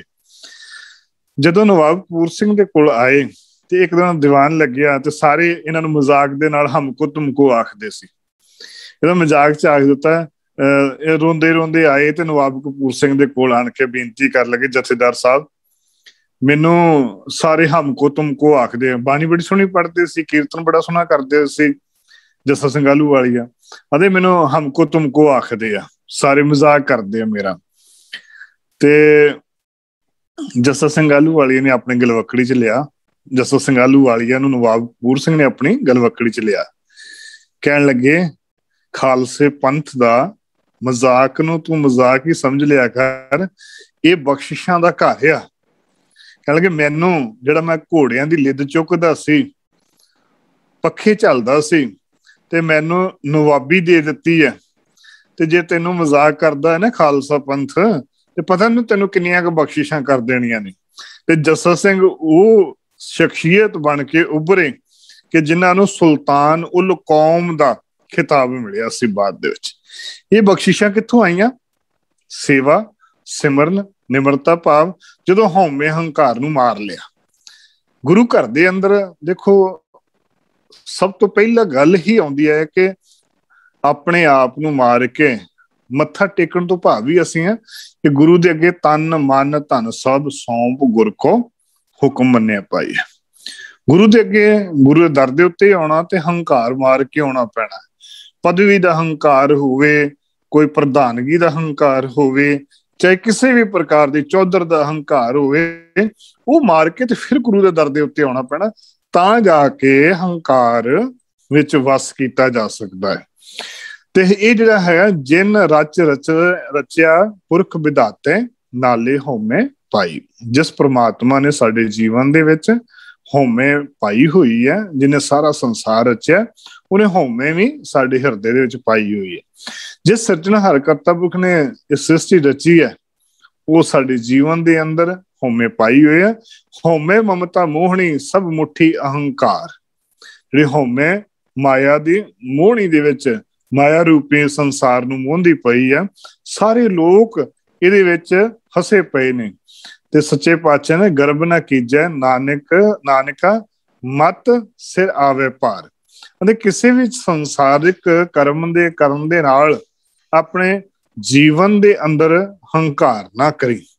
ਜੇਕਰ ਹੰਕਾਰ ਕਰੇਗਾ ਤਾਂ ਤੈਨੂੰ ਕੁਝ ਵੀ ਪ੍ਰਾਪਤ ਨਹੀਂ ਹੋਣ ਵਾਲਾ। ਜਾਤ ਕਾ ਗਰਭ ਨਾ ਕਰ ਮੂਰਖ ਗਵਾਰਾ, ਇਸ ਗਰਭ ਮੈਂ ਚਲੇ ਬਹੁਤ ਬੇਕਾਰ। ਕਹਿੰਦੇ ਭਲਿਆ ਤੂੰ ਹੰਕਾਰ ਨਾ ਕਰ। ਹੰਕਾਰ ਦੇ ਨਾਲ ਤੇ ਕੇਵਲ ਵਿਕਾਰ ਚੱਲਦੇ ਨੇ ਜੀਵਨ ਦੇ ਵਿੱਚ। ਹੰਕਾਰ ਦੇ ਨਾਲ ਕੁਝ ਪ੍ਰਾਪਤ ਹੋਣਾ ਤੇ ਕੋਈ ਚੀਜ਼ ਪ੍ਰਾਪਤ ਹੋਣ ਵਾਲੀ ਨਹੀਂ, ਸਿਰਫ ਤੇ ਸਿਰਫ ਹੰਕਾਰ ਹੀ ਪੈਦਾ ਹੋਏਗਾ। ਧਨ ਜੋਬਨ ਕਾ ਗਰਭ ਨਾ ਕੀਜੈ, ਕਾਗਦ ਜਿਉਂ ਗਲ ਜਾਹੇਗਾ। ਜਿਵੇਂ ਕਾਗਦ ਪਾਣੀ ਚ ਪਾਇਆ ਗਲ ਜਾਂਦਾ ਹੈ ਨਾ, ਹੰਕਾਰ ਦੇ ਨਾਲ ਉਸੇ ਤਰੀਕੇ ਨਾਲ ਗਲ ਜਾਏਗਾ। ਲੇਕਿਨ ਉਸੇ ਕਾਗਜ਼ ਨੂੰ ਜੇਕਰ ਤੇਲ ਜਾਂ ਘਿਓ ਵਗੈਰਾ ਲੱਗ ਜਾਏਗਾ ਤੇ ਫਿਰ ਉਹ ਗਲੇਗਾ ਨਹੀਂ। ਪਾਣੀ ਚ ਪਾ ਦਈਏ ਫਿਰ ਵੀ ਨਹੀਂ ਗਲੇਗਾ। ਉਹਦਾ ਕਾਰਨ ਕੀ ਹੈ ਕਿ ਜੇਕਰ ਨਾਮ ਸਾਡੇ ਜੀਵਨ ਦੇ ਵਿੱਚ ਆ ਜਾਏਗਾ ਨਾ, ਤੇ ਸਾਡੇ ਜੀਵਨ ਚ ਉਹ ਹੰਕਾਰ ਨਹੀਂ ਰਹਿ ਜਾਏਗਾ, ਉਹ ਸਾਡੀ ਇੱਕ ਤਾਕਤ ਬਣ ਜਾਏਗਾ। ਹੰਕਾਰ ਵਿਕਾਰ ਨਹੀਂ, ਬਲਕਿ ਉਹ ਸਾਨੂੰ ਜੀਵਨ ਨੂੰ ਸੇਧ ਦੇਣ ਵਾਸਤੇ ਉਹ ਸਾਡੀ ਤਾਕਤ ਬਣੇਗਾ। ਹਉਮੈ ਨਾਵੇਂ ਨਾਲ ਵਿਰੋਧ ਹੈ, ਦੋਏ ਨਾ ਵਸੈ ਇੱਕ ਠਾਏ। ਗੁਰੂ ਨਾਨਕ ਦਰ ਘਰ ਦੇ ਅੰਦਰ ਜੇਕਰ ਪ੍ਰਵਾਨ ਹੋਣਾ ਹੈ ਤੇ ਹੰਕਾਰ ਨੂੰ ਸਾਡੇ ਜੀਵਨ ਦੇ ਅੰਦਰ ਨਹੀਂ ਵਸਾਉਣਾ ਪੈਣਾ, ਇਹਨੂੰ ਕੱਢਣਾ ਪੈਣਾ। ਤੇ ਉਹ ਕੱਢਣ ਵਾਸਤੇ ਕੀ ਕਰਨਾ ਪੈਣਾ? ਨਾਮ ਜਪਣਾ ਪੈਣਾ। ਹੁਣ ਜੇਕਰ ਬਰਤਨ ਨੂੰ ਸਾਫ਼ ਕਰਨਾ ਆ ਤੇ ਸਾਨੂੰ ਰੇਤ ਸੁਆਹ ਜਾਂ ਕੋਈ ਸਾਬਣ ਵਰਤਣਾ ਪਏਗਾ, ਤਾਂ ਹੀ ਸਾਡੇ ਬਰਤਨ ਦੇ ਵਿੱਚੋਂ ਸਫਾਈ ਹੋਏਗੀ ਨਾ। ਤੇ ਸਾਫ਼ ਕਰਨਾ ਹੈ ਨਾਮ ਦੇ ਸਾਡੇ ਜੀਵਨ ਦੇ ਅੰਦਰ ਭਰੀਏ ਮਤ ਪਾਪਾਂ ਕੇ ਸੰਗ, ਉਹ ਧੋਪੈ ਨਾਵੇਂ ਕੇ ਰੰਗ। ਸਾਡੇ ਅੰਦਰ ਜਿਹੜਾ ਮੈਲ ਲੱਗੀ ਹੋਈ ਹੈ ਜਨਮਾਂ ਜਨਮਾਂਤਰਾਂ ਦੀ, ਉਹ ਨਾਮ ਨਹੀਂ ਲਾਉਣੀ ਹੈ। ਤੇ ਨਾਮ ਜਿੰਨੀ ਦੇਰ ਤੱਕ ਜਪਾਂਗੇ ਨਹੀਂ, ਉਨੀ ਦੇਰ ਤੱਕ ਸਾਡਾ ਇਹ ਹੰਕਾਰ ਹਉਮੈ ਦੂਰ ਨਹੀਂ ਹੋਣੀ। ਜਦੋਂ ਹਉਮੈ ਦੂਰ ਹੋਏਗੀ ਤੇ ਤਾਂ ਜਾ ਕੇ ਸਾਨੂੰ ਕੁਝ ਪ੍ਰਾਪਤੀ ਹੋ ਸਕਦੀ ਹੈ। ਕਿਉਂਕਿ ਅਹੰਕਾਰ ਜਿਹੜਾ ਨਾ, ਉਹ ਆਮ ਤੌਰ ਦੇ ਉੱਤੇ ਕਈ ਵਾਰੀ ਹੰਕਾਰ ਇਹੋ ਜਿਹੀ ਗੱਲ ਆਉਂਦੀ ਹੈ ਕਿ ਇਨਸਾਨ ਦੇ ਕੋਲ ਕੋਈ ਗੁਣ ਨਾ ਹੋਵੇ ਤੇ ਇਨਸਾਨ ਫਿਰ ਵੀ ਆਪਣੇ ਉੱਤੇ ਹੰਕਾਰ ਕਰੀ ਜਾਂਦਾ ਹੈ। ਸੱਚੇ ਪਾਤਸ਼ਾਹ ਉਹਨਾਂ ਵਾਸਤੇ, ਮੇਰੇ ਵਰਗਿਆਂ ਵਾਸਤੇ ਆਖਦੇ, ਨਾਨਕ ਸੇ ਨਰ ਅਸਲ ਖਰ ਜੇ ਬਿਨ ਗੁਣ ਗਰਭ ਕਰੰਤ। ਕਹਿੰਦੇ ਅਸਲ ਦੇ ਵਿੱਚ ਉਹ ਅਸਲੀ ਗਧੇ ਨੇ ਜਿਹੜੇ ਬਿਨਾਂ ਗੁਣ ਤੋਂ ਹੰਕਾਰ ਕਰਦੇ ਆ, ਬਿਨਾਂ ਗੁਣ ਤੋਂ ਆਪਣੇ ਉੱਤੇ ਹੰਕਾਰ ਕਰਦੇ ਆ। ਕਿਹੜੀ ਚੀਜ਼ ਦਾ ਹੰਕਾਰ? ਸਾਹਿਬ ਕਹਿੰਦੇ ਨੇ ਕਿ ਜੇ ਤੂੰ ਧਨ ਦੇ ਉੱਤੇ ਹੰਕਾਰ ਕਰਦਾ ਹੈ, ਧਨ ਤੇਰੇ ਕੋਲ ਰਹਿਣਾ ਨਹੀਂ, ਨਾ ਤੇਰੇ ਕੋਲ ਆਇਆ ਸੀ ਨਾ ਰਹਿਣਾ। ਜੇ ਇਸ ਦੇਹੀ ਦੇ ਉੱਤੇ ਹੰਕਾਰ ਕਰਦਾ ਹੈ, ਕਬੀਰ ਗਰਭ ਨਾ ਕੀਜੀਐ ਦੇਹੀ ਦੇਖ ਸੁਰੰਗ, ਆਜ ਕਾਲ ਤਾਂ ਜਾਹੇਂਗੇ ਜੇ ਕਾਂਚੂਰੀ ਭਯੰਗ। ਜੇ ਸੱਪ ਕਰਕੁੰਝ ਉਤਾਰ ਕੇ ਚਲ ਜਾਂਦਾ ਨਾ, ਜੇਕਰ ਹੰਕਾਰ ਕਰਦਾ ਸਰੀਰ ਦੇ ਉੱਤੇ ਤੇ ਤੇਰਾ ਉਹ ਹਾਲ ਹੋਣਾ ਜਿਵੇਂ ਸੱਪ ਆਪਣੀ ਕਰਕੁੰਝ ਉਤਾਰ ਕੇ ਤੁਰ ਜਾਂਦਾ ਹੈ। जेकर जात दा हंकार, घर दा हंकार करदा है, कबीर गर्व ना कीजिए ऊंचा देख वास, आजकल कोई लेटना ऊपर जामे घास। जिस दिन मर जाएगा तेरी कबर भी बन जाऊगी, तेरे घर दे अंदर मैं अलमाड़ियां अंदर घाह उग पैना, किसी ने तेन पुछना तक नहीं। किहदे उत्ते हंकार करना? कह लगे कि ये तू अपने जीवन दे अंदर हंकार करके बैठा होया है ना, ਇਹਦਾ ਤੈਨੂੰ ਕੋਈ ਲਾਹਾ नहीं हैगा। जात का गर्व न कर मूर्ख गवारा, इस गर्व में चले बहुत विकारा। जिसके अंतर राज अभिमान सो नरक पाती हो सुआन। गुरु अर्जन देव जी महाराज जी सुनी साहब जी वचन करते हैं कि जेड़े अंदर राज का अभिमान है, हंकार है, वो नरकां दा भागी बनेगा। भाव के कुल मिला के इवें कह लीए कि हंकार साडे जीवन दे अंदर इन्ना क है कि असी हर गल दे उत्ते हंकार कर लेंगे हैं, लेकिन इहदा जिहड़ा ला इलाज रोग है इहदा इक्को एक है, जेकर असी गुर का शब्द कमाही, गुरु दे शब्द दे राही ही इसनू हंकार नू असी तोड़ सकते हैं, हंकार नू उत्ते कंट्रोल कर सकते हैं। देखो जेकर हंकार नहीं होएगा, ये जिथे दुख है ना उत्थे साडा सिरजनहार दे नाल सानू ये अगे तोरन वास्ते भी ये सहायक हुंदा है। जेकर बच्चे नू पढ़ाई दे उत्ते हंकार नहीं होएगा तो अगे नहीं वध पाएगा। जे सानू अपने उत्ते हंकार नहीं होएगा तो असीं अगे कोई भी काम करन तुरन नू तैयार नहीं होवांगे। जेकर असीं घर नू वधिया बनाउण वास्ते अपने अंदर अभिमान पैदा करांगे ते ओ अगे तुरन वास्ते हंकार साडा सहायक होवेगा। लेकिन हंकार जदों विकार बनेगा उदों सानू नुकसान देगा। असीं इहनूं विकार नहीं बनाउणा, असीं इहनूं नालों नाल धोंदे जाना है। हंकार आउंदा है ते धोवे। हंकार धुपना कित्थे आ? गुरु दे दर दे उत्तों। जिन्हां जो भाव के जिहड़ी चीज मिलदी है उस चीज दा शुकराना गुरु दर दे उत्ते करिए। असल च गल बनदी इवें है कि गुरु दे दरों घरों असीं करदे हां, गुरु दे दर घर दे साडे घर पुੱਤ नहीं है, ते गुरु दे दर दे उत्ते असीं अरदासां करदे हां सच्चे पातशाह सानू पुੱਤ दी दात दे। गुरु ने रहमत कीती ते पुੱਤ दी दात देती, पुੱਤ दी दात दित्ती ते पुੱਤ नूं असीं वड्डे करन दे विच लग गए, फिर गुरु नूं भुला दित्ता। ਉਹਦੇ ਵਾਸਤੇ ਜਿਹੜਾ ਅਸੀਂ ਜਦੋਂ ਬੱਚਾ ਜਨਮਿਆ ਅਸੀਂ ਪਾਠ ਵੀ ਕਰਵਾ ਦਿੱਤਾ, ਅਸੀਂ ਇਹਨੇ ਵੀ ਸ਼ਾਇਦ ਅਸੀਂ ਗੁਰੂ ਦਾ ਜਾਨੀ ਕਿ ਧੰਨਵਾਦ ਕਰਤਾ ਆ, ਗੱਲ ਖਤਮ ਹੋ ਗਈ। ਅਸੀਂ ਫਿਰ ਜਦੋਂ ਅਸੀਂ ਆਨੇ ਵੀ ਗੁਰੂ ਦੇ ਦਰ ਦੇ ਉੱਤੇ ਬੱਚੇ ਨੂੰ ਜਾਣ ਵਾਸਤੇ ਨਹੀਂ, ਬੱਚੇ ਨੂੰ ਆਨੇ ਅਸੀਂ ਪੱਬ ਤੇ ਜਾ ਜਿੱਥੇ ਮਰਜੀ ਜਾ, ਗੁਰੂ ਨੂੰ ਗੁਰੂ ਦੇ ਦਰ ਦੇ ਜਿਹਨੇ ਦਾਤ ਦਿੱਤੀ ਸੀ ਉਹਦੇ ਦਰ ਦੇ ਉੱਤੇ ਕਦੀ ਖੜਿਆ ਨਹੀਂ, ਉਹਦੇ ਦਰ ਦੇ ਉੱਤੇ ਕਦੀ ਲਿਆਉਣ ਦਾ ਯਤਨ ਨਹੀਂ ਕੀਤਾ। ਲੇਕਿਨ ਜਦੋਂ ਬੱਚਾ ਵੱਡਾ ਹੋ ਕੇ ਵਿਗੜਨਾ ਸ਼ੁਰੂ ਹੁੰਦਾ ਆ, फिर असीं की करते हैं गुरु दे उत्ते इल्जाम लाना, रब ने की कीता, कल नूं रब ना करे किसी पुੱਤ ना गलत साइड से चला जाए, कोई नुकसान हो जाए, एक्सीडेंट हो जाए, नशियां दे विच पै जाण, ते असीं फिर इल्जाम गुरु ते लाउणा शुरू कर दिंदे हैं, गुरु ने आ कीता, गुरु ने ये कीता। लेकिन असलीयत साडी गलती साडी सी, असीं जदों उहनूं सही रस्ते तोरना सी ਉਹ ਸਾਡਾ फर्ज बनदा सी, लेकिन असीं उसनूं उस बने ਤੋਰਿਆ नहीं, ਜਿਹਦਾ ਨੁਕਸਾਨ ਜਦੋਂ ਸਾਨੂੰ ਭੁਗਤਣਾ ਪੈਂਦਾ। ਜੇਕਰ ਤੇ ਅਸੀਂ ਕਰਦੇ ਆ, ਜੇਕਰ ਅਸੀਂ ਕੋਈ ਕੰਮ ਕਰਦੇ ਆ ਮੈਂ ਕੀਤਾ, ਮੇਰੇ ਦੁਆਰਾ ਹੋਇਆ, ਮੇਰਾ ਘਰ, ਮੇਰਾ ਬਾਰ, ਮੇਰੇ ਧੀਆਂ, ਮੇਰੇ ਪੁੱਤ, ਮੇਰੀ ਗੱਡੀ, ਮੇਰਾ ਸਾਰਾ ਕੁਛ ਮੈਂ ਸਾਡੇ ਜੀਵਨ ਚ ਲੱਗਾ। ਲੇਕਿਨ ਜਿਸ ਮਾਲਕ ਨੇ ਦਿੱਤਾ ਹੈ ਕਦੀ ਉਹਦਾ ਸ਼ੁਕਰਾਨਾ ਨਹੀਂ ਕਰਦੇ। ਅਸੀਂ ਕਦੀ ਇਹ ਨਹੀਂ ਆਖਿਆ ਕਿ ਮਾਲਕਾ ਤੇਰੀ ਦਾਤ ਹੈ, ਪੁੱਤ ਦਿੱਤਾ ਹੈ, ਤੂੰ ਦਿੱਤਾ ਹੈ, तेरी बख्शिश है, इनू संभालना भी तू आ, इनू अमृत भी छकाउणा है, इनू गुरु वाल पासे भी तोरना है। असीं उहदे वल असीं तुरनों तैयार नहीं। जेकर मालिक ने दरों घरों गड्डी मिली है ते गड्डी दे विच कदी असीं कोशिश नहीं कीती कि रब दे कीर्तन दा जां कथा दी असीं ला के उसनूं सरवण करन दी कोशिश करिए। ਉਹ ਚ ਮਾਰ ਡੀਜ਼ੇ ਖੜਕਾ ਕੇ ਬੱਚਿਆਂ ਨੇ ਉਹਨਾਂ ਨੂੰ ਐਨ ਬਣਾਇਆ ਹੁੰਦਾ ਕਿ ਅਸੀਂ ਪਤਾ ਨਹੀਂ ਕੀ ਕਰ ਦੇਣਾ ਹੈਗਾ। ਲੇਕਿਨ ਜਦੋਂ ਉਹ ਨੁਕਸਾਨ ਹੁੰਦਾ ਹੈ ਫਿਰ ਅਸੀਂ ਇਹਨੇ ਰੱਬ ਨੇ ਮਾੜੀ ਕੀਤੀ ਹੈ। ਅਸਲੀਅਤ ਤਾਂ ਇਹ ਹੈ ਕਿ ਜਿਹੜੇ ਅਸੀਂ ਹਉਮੈ ਦੇ ਵਿੱਚ ਅਸੀਂ ਕੰਮ ਕਰਦੇ ਹਾਂ ਉਹਨੂੰ ਅਸੀਂ ਇਹਨੇ ਮੈਂ ਕੀਤਾ, ਲੇਕਿਨ ਜਦੋਂ ਗਲਤ ਹੋ ਜਾਂਦਾ ਹੈ ਤੇ ਅਸੀਂ ਇਹਨੇ ਫਿਰ ਤੂੰ ਕੀਤਾ ਮਾਲਕਾ, ਤੂੰ ਕੀਤਾ। ਲੇਕਿਨ ਹਉਮੈ ਮੈਲ ਗੁਰ ਸ਼ਬਦ ਧੋਵੈ, ਇਹ ਸ਼ਬਦ ਦੇ ਰਾਹੀਂ ਹੀ ਧੋਤਾ ਜਾਣਾ ਹੈ। ਹਉਮੈ ਦਾ ਜਿਹੜਾ ਰੋਗ ਹੈ, ਗੁਰੂ ਦੇ ਬਚਨਾਂ ਦੇ ਰਾਹੀਂ ਹੀ ਅਸੀਂ ਆਪਣੇ ਜੀਵਨ ਦੇ ਅੰਦਰੋਂ ਧੋ ਸਕਦੇ ਹਾਂ। ਤੇ ਉਹ ਸਾਹਿਬਾਨ ਸਪਸ਼ਟ ਤੌਰ ਤੇ ਇੱਕ ਨਹੀਂ ਬੇਅੰਤ ਪ੍ਰਮਾਣਾਂ ਦੇ ਵਿੱਚ, ਜੇ ਕੋ ਆਪਣੀ ਸ਼ੋਭਾ ਲੋਰ ਹੈ ਸਾਧ ਸੰਗ ਇਹ ਹਉਮੈ ਸ਼ੋਰ ਹੈ। ਜੇਕਰ ਕੋਈ ਆਪਣੇ ਜੀਵਨ ਦੇ ਨਾਲ ਪ੍ਰਮਾਤਮਾ ਨਾਲ ਜੁੜਨਾ ਚਾਹੁੰਦਾ ਹੈ ਤੇ ਆਪਣੇ ਜੀਵਨ ਦੇ ਅੰਦਰ ਹੰਕਾਰ ਛੱਡਿਆ ਜਾ ਸਕਦਾ ਹੈ। ਹੁਣ ਇਹਦਾ ਹੱਲ ਇਹੀ ਹੈ ਕਿ ਅਸੀਂ ਗੁਰੂ ਦੇ ਬਚਨਾਂ ਦੇ ਦੁਆਰਾ ਹੀ ਆਪਣੇ ਜੀਵਨ ਦੇ ਅੰਦਰੋਂ ਹੰਕਾਰ ਦੀ ਬ੍ਰਿਤੀ ਨੂੰ ਖਤਮ ਕਰ ਸਕਦੇ ਹਾਂ। ਖਤਮ ਭਾਵੇਂ ਹੰਕਾਰ ਖਤਮ ਤੇ ਹੋਣਾ ਨਹੀਂ, ਬਲਕਿ ਕੰਟਰੋਲ ਕਰ ਸਕਦੇ ਹਾਂ। ਮਨ ਨੂੰ ਬਾਣੀ ਦੇ ਨਾਲ, ਨਾਮ ਦੇ ਨਾਲ ਧੋ ਸਕਦੇ ਹਾਂ। ਬਾਰ-ਬਾਰ ਸ਼ੁੱਧ ਕਰਨ ਦੀ ਕੋਸ਼ਿਸ਼ ਕਰਾਂਗੇ। ਜਦੋਂ ਸ਼ੁੱਧ ਕਰਨ ਦੀ ਕੋਸ਼ਿਸ਼ ਕਰਾਂਗੇ, ਜਿਹੜਾ ਹੰਕਾਰ ਦੀ ਕਾਈ ਜੰਮ ਜਾਂਦੀ ਹੈ। ਹੁਣ ਦੇਖੋ, ਚੁਬੱਚਿਆਂ ਦੇ ਅੰਦਰ ਜਾਂ ਆਪਣੇ ਪਾਣੀ ਵਾਲੀਆਂ ਟੈਂਕੀਆਂ ਦੇ ਅੰਦਰ ਕਾਈ ਜੰਮ ਜਾਂਦੀ ਆ। ਉਹ ਕਾਈ ਕਾਹਦੀ ਆ? ਪਾਣੀ ਦੇ ਵਿੱਚੋਂ ਹੀ ਵਿਕਾਰ ਨਿਕਲਦੇ ਆ ਨਾ, ਪਾਣੀ ਵਿੱਚੋਂ ਵੇਸਟ ਨਿਕਲਦੀ, ਉਹਦੇ ਨਾਲ ਕਾਈ ਬਣ ਜਾਂਦੀ ਹੈ। ਬੜੀ ਗ੍ਰੀਨ ਹਰੀ ਹਰੀ ਜੀ ਕਾਈ ਜੀ ਬਣ ਜਾਂਦੀ ਹੈ। ਲੇਕਿਨ ਅਸੀਂ ਉਹਨੂੰ ਸਾਫ਼ ਕਰਦੇ ਹਾਂ ਤੇ ਉਹ ਫਿਰ ਜਦੋਂ ਸਾਫ਼ ਕਰਦੇ ਹਾਂ ਤੇ ਅਸੀਂ ਪਾਣੀ ਸਾਫ਼ ਕਰਕੇ ਪੀਂਦੇ ਪੈਂਦੇ ਹਾਂ। ਜੇ ਨਾ ਕਰਦੇ ਹਾਂ ਤਾਂ ਸਾਡਾ ਪਾਣੀ ਪੀਣ ਨੂੰ ਮਨ ਨਹੀਂ ਕਰਦਾ।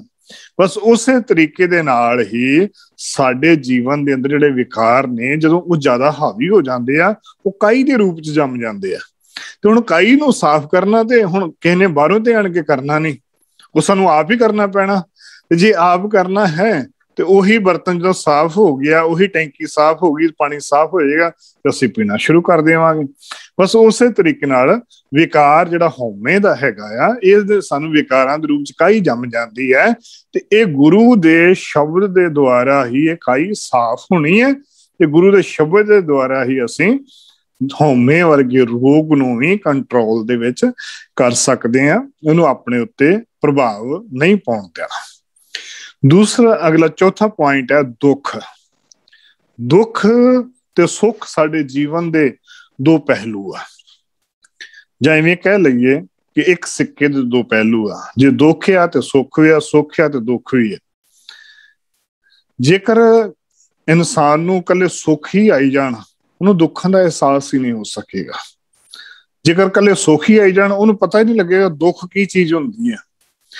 ਦੁੱਖ ਤਕਲੀਫ ਜ਼ਿੰਦਗੀ ਦੇ ਅੰਦਰ ਦੁੱਖ ਤੇ ਸੁੱਖ ਪਹਿਲੂ ਨੇ ਜੋ ਹਰੇਕ ਜੀਵਨ ਵਿੱਚ ਆਉਂਦੇ ਨੇ। ਰੱਬ ਦੇ ਹੁਕਮ ਵਿੱਚ ਚੰਗਾ ਮਨੁੱਖ ਬਣਨ ਵਾਸਤੇ ਕਈ ਭੈੜੇ ਵਿਕਾਰ ਵੀ ਜੀਵਨ 'ਚ ਪੈਦਾ ਹੁੰਦੇ ਨੇ। ਉਸ ਦੇ ਹੁਕਮ ਦੇ ਵਿੱਚ ਹੀ ਕੀਤੇ ਕਰਮਾਂ ਲਿਖੇ ਅਨੁਸਾਰ ਦੁੱਖ ਸੁੱਖ ਇਨਸਾਨ ਭੋਗਦਾ ਹੈ। ਹੁਕਮ ਵਿੱਚ ਕੀਤੇ ਹੋਏ ਕਦੀ ਮਨੁੱਖ ਅਕਾਲ ਪੁਰਖ ਦੇ ਦਰ ਤੇ ਬਖਸ਼ਿਸ਼ ਹੁੰਦੀ ਹੈ ਤੇ ਹੁਕਮ ਵਿੱਚ ਉਹ ਇਨਸਾਨ ਜੰਮਦਾ ਮਰਦਾ ਹੈ, ਹੁਕਮ ਦੇ ਵਿੱਚ ਹੀ ਗੇੜੇ ਮਾਰਦਾ ਹੈ। ਹੁਕਮੀ ਉਤਮ ਨੀਚ, ਹੁਕਮ ਲਿਖ ਦੁੱਖ ਸੁੱਖ ਪਾਈਆਂ। ਹੁਕਮ ਦੇ ਨਾਲ ਹੀ ਇਨਸਾਨ ਉੱਚੀਆਂ ਪਦਵੀਆਂ ਤੇ ਜਾਂਦਾ ਹੈ ਤੇ ਹੁਕਮ ਦੇ ਨਾਲ ਹੀ ਨੀਵੀਆਂ ਪਦਵੀਆਂ ਤੇ ਵੀ ਆਉਂਦਾ ਹੈ। ਹੁਕਮ ਦੇ ਨਾਲ ਹੀ ਜੀਵਨ ਦੇ ਅੰਦਰ ਦੁੱਖ ਹੁੰਦੇ ਨੇ ਪੈਦਾ ਤੇ ਹੀ ਹੁਕਮ ਦੇ ਨਾਲ ਹੀ ਸੁੱਖ ਪੈਦਾ ਹੁੰਦੇ ਨੇ। ਇੱਕ ਨਾ ਹੁਕਮੀ ਬਖਸ਼ਿਸ਼, ਇੱਕ ਹੁਕਮੀ ਸਜ਼ਾ ਪਵਾਈ। ਹੁਕਮ ਦੇ ਅੰਦਰ ਹੀ ਬਖਸ਼ਿਸ਼ਾਂ ਹੁੰਦੀਆਂ ਨੇ ਤੇ ਹੁਕਮ ਦੇ ਅੰਦਰ ਹੀ ਇਨਸਾਨ ਭਗਦਾ ਹੈ। ਕਹਿਣ ਤੋਂ ਭਾਵ ਕਿ ਜੇਕਰ ਗੁਰੂ ਦੀ ਬਖਸ਼ਿਸ਼ ਹੋ ਜਾਵੇ ਤੇ ਗੁਰੂ ਦੇ ਦਰ ਦੇ ਉੱਤੇ ਪ੍ਰਵਾਨ ਹੋ ਜਾਂਦਾ ਹੈ, ਤੇ ਇਹ ਜੇਕਰ ਉਹਦੀ ਬਖਸ਼ਿਸ਼ ਨਾ ਹੋਵੇ ਤੇ ਉਹ ਭੌਂਦਾ ਰਹਿੰਦਾ ਹੈ। ਜਾਂ ਉਦਾਹਰਣ ਦੇ ਤੌਰ ਦੇ ਉੱਤੇ ਇਵੇਂ ਕਹਿ ਲਈਏ, ਜਿਵੇਂ ਤੁਸੀਂ ਸਾਰੇ ਵੱਡੀ ਏਜ ਦੇ ਤੁਸੀਂ ਚੱਕੀਆਂ ਵੇਖੀਆਂ ਹੋਣੀਆਂ, ਜਿਹੜੇ ਤੇ ਚੱਕੀ ਜਿਹੜੀਆਂ ਬਜ਼ੁਰਗ ਬੀਬੀਆਂ ਘਰਾਂ ਦੇ ਅੰਦਰ ਆਟਾ ਪੀ ਕੇ ਜਿਹੜੇ ਤੇ ਨਾਲ ਦਾਣੇ ਲੱਗੇ ਰਹਿੰਦੇ ਸਨ, ਉਹ ਦਾਣੇ ਬਚੇ ਰਹਿੰਦੇ ਸਨ। ਲੇਕਿਨ ਜਿਹੜੇ ਵਿੱਚ ਆ ਜਾਂਦੇ ਸਨ, ਚੱਕੀ ਦੇ ਪੁੜਾਂ ਦੇ ਵਿੱਚ ਆ ਜਾਂਦੇ, ਉਹ ਪੀਸੇ ਜਾਂਦੇ ਸਨ। ਜਿਹੜੇ ਤੇ ਇੱਕ ਨਾਲ ਜੁੜ ਜਾਂਦੇ ਨੇ, ਪ੍ਰਮਾਤਮਾ ਦੇ ਨਾਲ ਜੁੜ ਜਾਂਦੇ ਨੇ, ਉਹ ਬਚ ਜਾਂਦੇ ਨੇ। ਲੇਕਿਨ ਜਿਹੜੇ ਦੂਜੇ ਹੁੰਦੇ ਨੇ ਉਹ ਪੀਸੇ ਜਾਂਦੇ ਆ।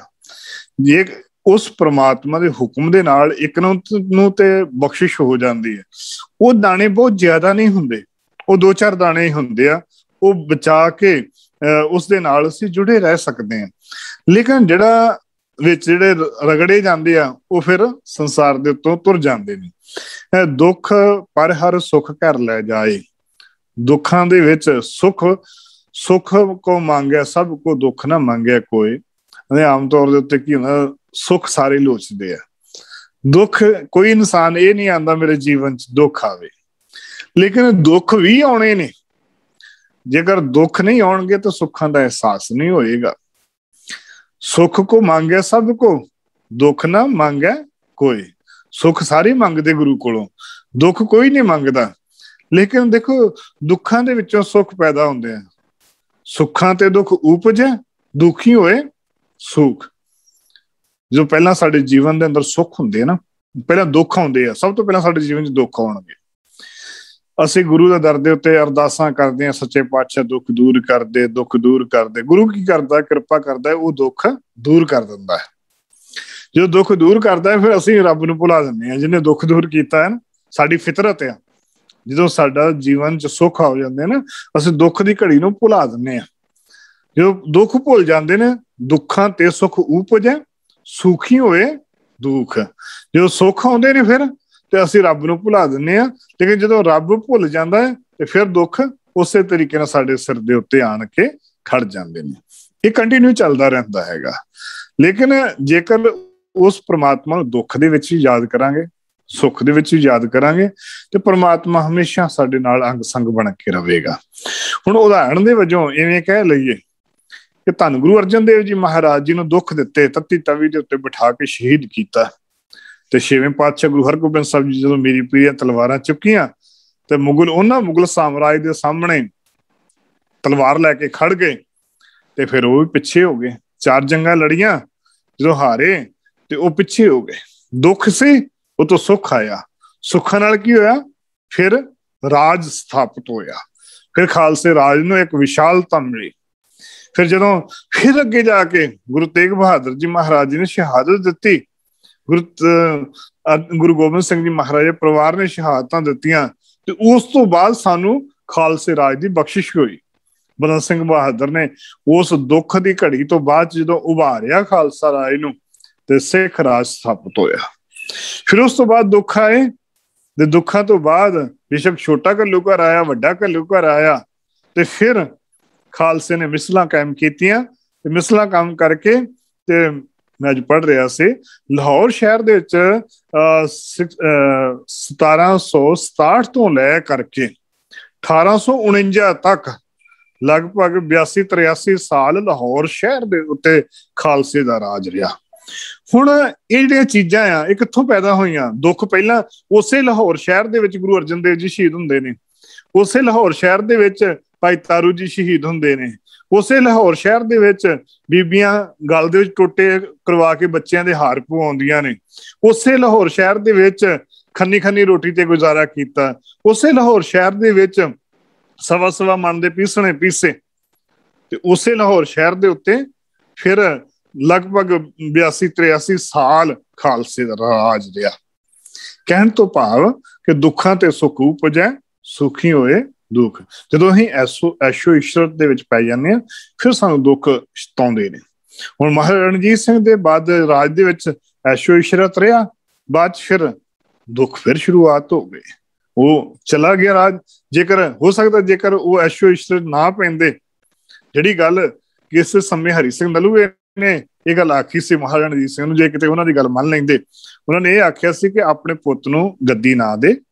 5 ਪਿਆਰਿਆਂ ਨੂੰ ਗੁਰੂ ਪਾਤਸ਼ਾਹ ਦੇ ਹੁਕਮ ਦੇ ਸਦਕਾ ਜਿਹੜੀ 5 ਪਿਆਰਿਆਂ ਦੀ ਚੋਣ ਕਰਕੇ, 5 ਗੁਰਸਿੱਖਾਂ ਨੂੰ ਚੋਣ ਕਰਕੇ ਉਹਨਾਂ ਨੂੰ ਆਪਣਾ ਰਾਜ ਸਥਾਪਿਤ ਕਰ ਦਿਓ, ਤੇ ਉਹਨਾਂ ਦੀ ਸਲਾਹ ਤੋਂ ਬਗੈਰ ਤੁਸੀਂ ਕੋਈ ਡਿਸੀਜ਼ਨ ਨਾ ਲਿਆ ਕਰੋ। ਜੇ ਕਿਤੇ ਉਹ ਉਹਨਾਂ ਦੀ ਗੱਲ ਮੰਨ ਲੈਂਦੇ ਤੇ ਸ਼ਾਇਦ ਉਹਦਾ ਰੂਪ ਰੰਗ ਢੰਗ ਕੁਛ ਹੋਰ ਹੋਣਾ ਸੀ।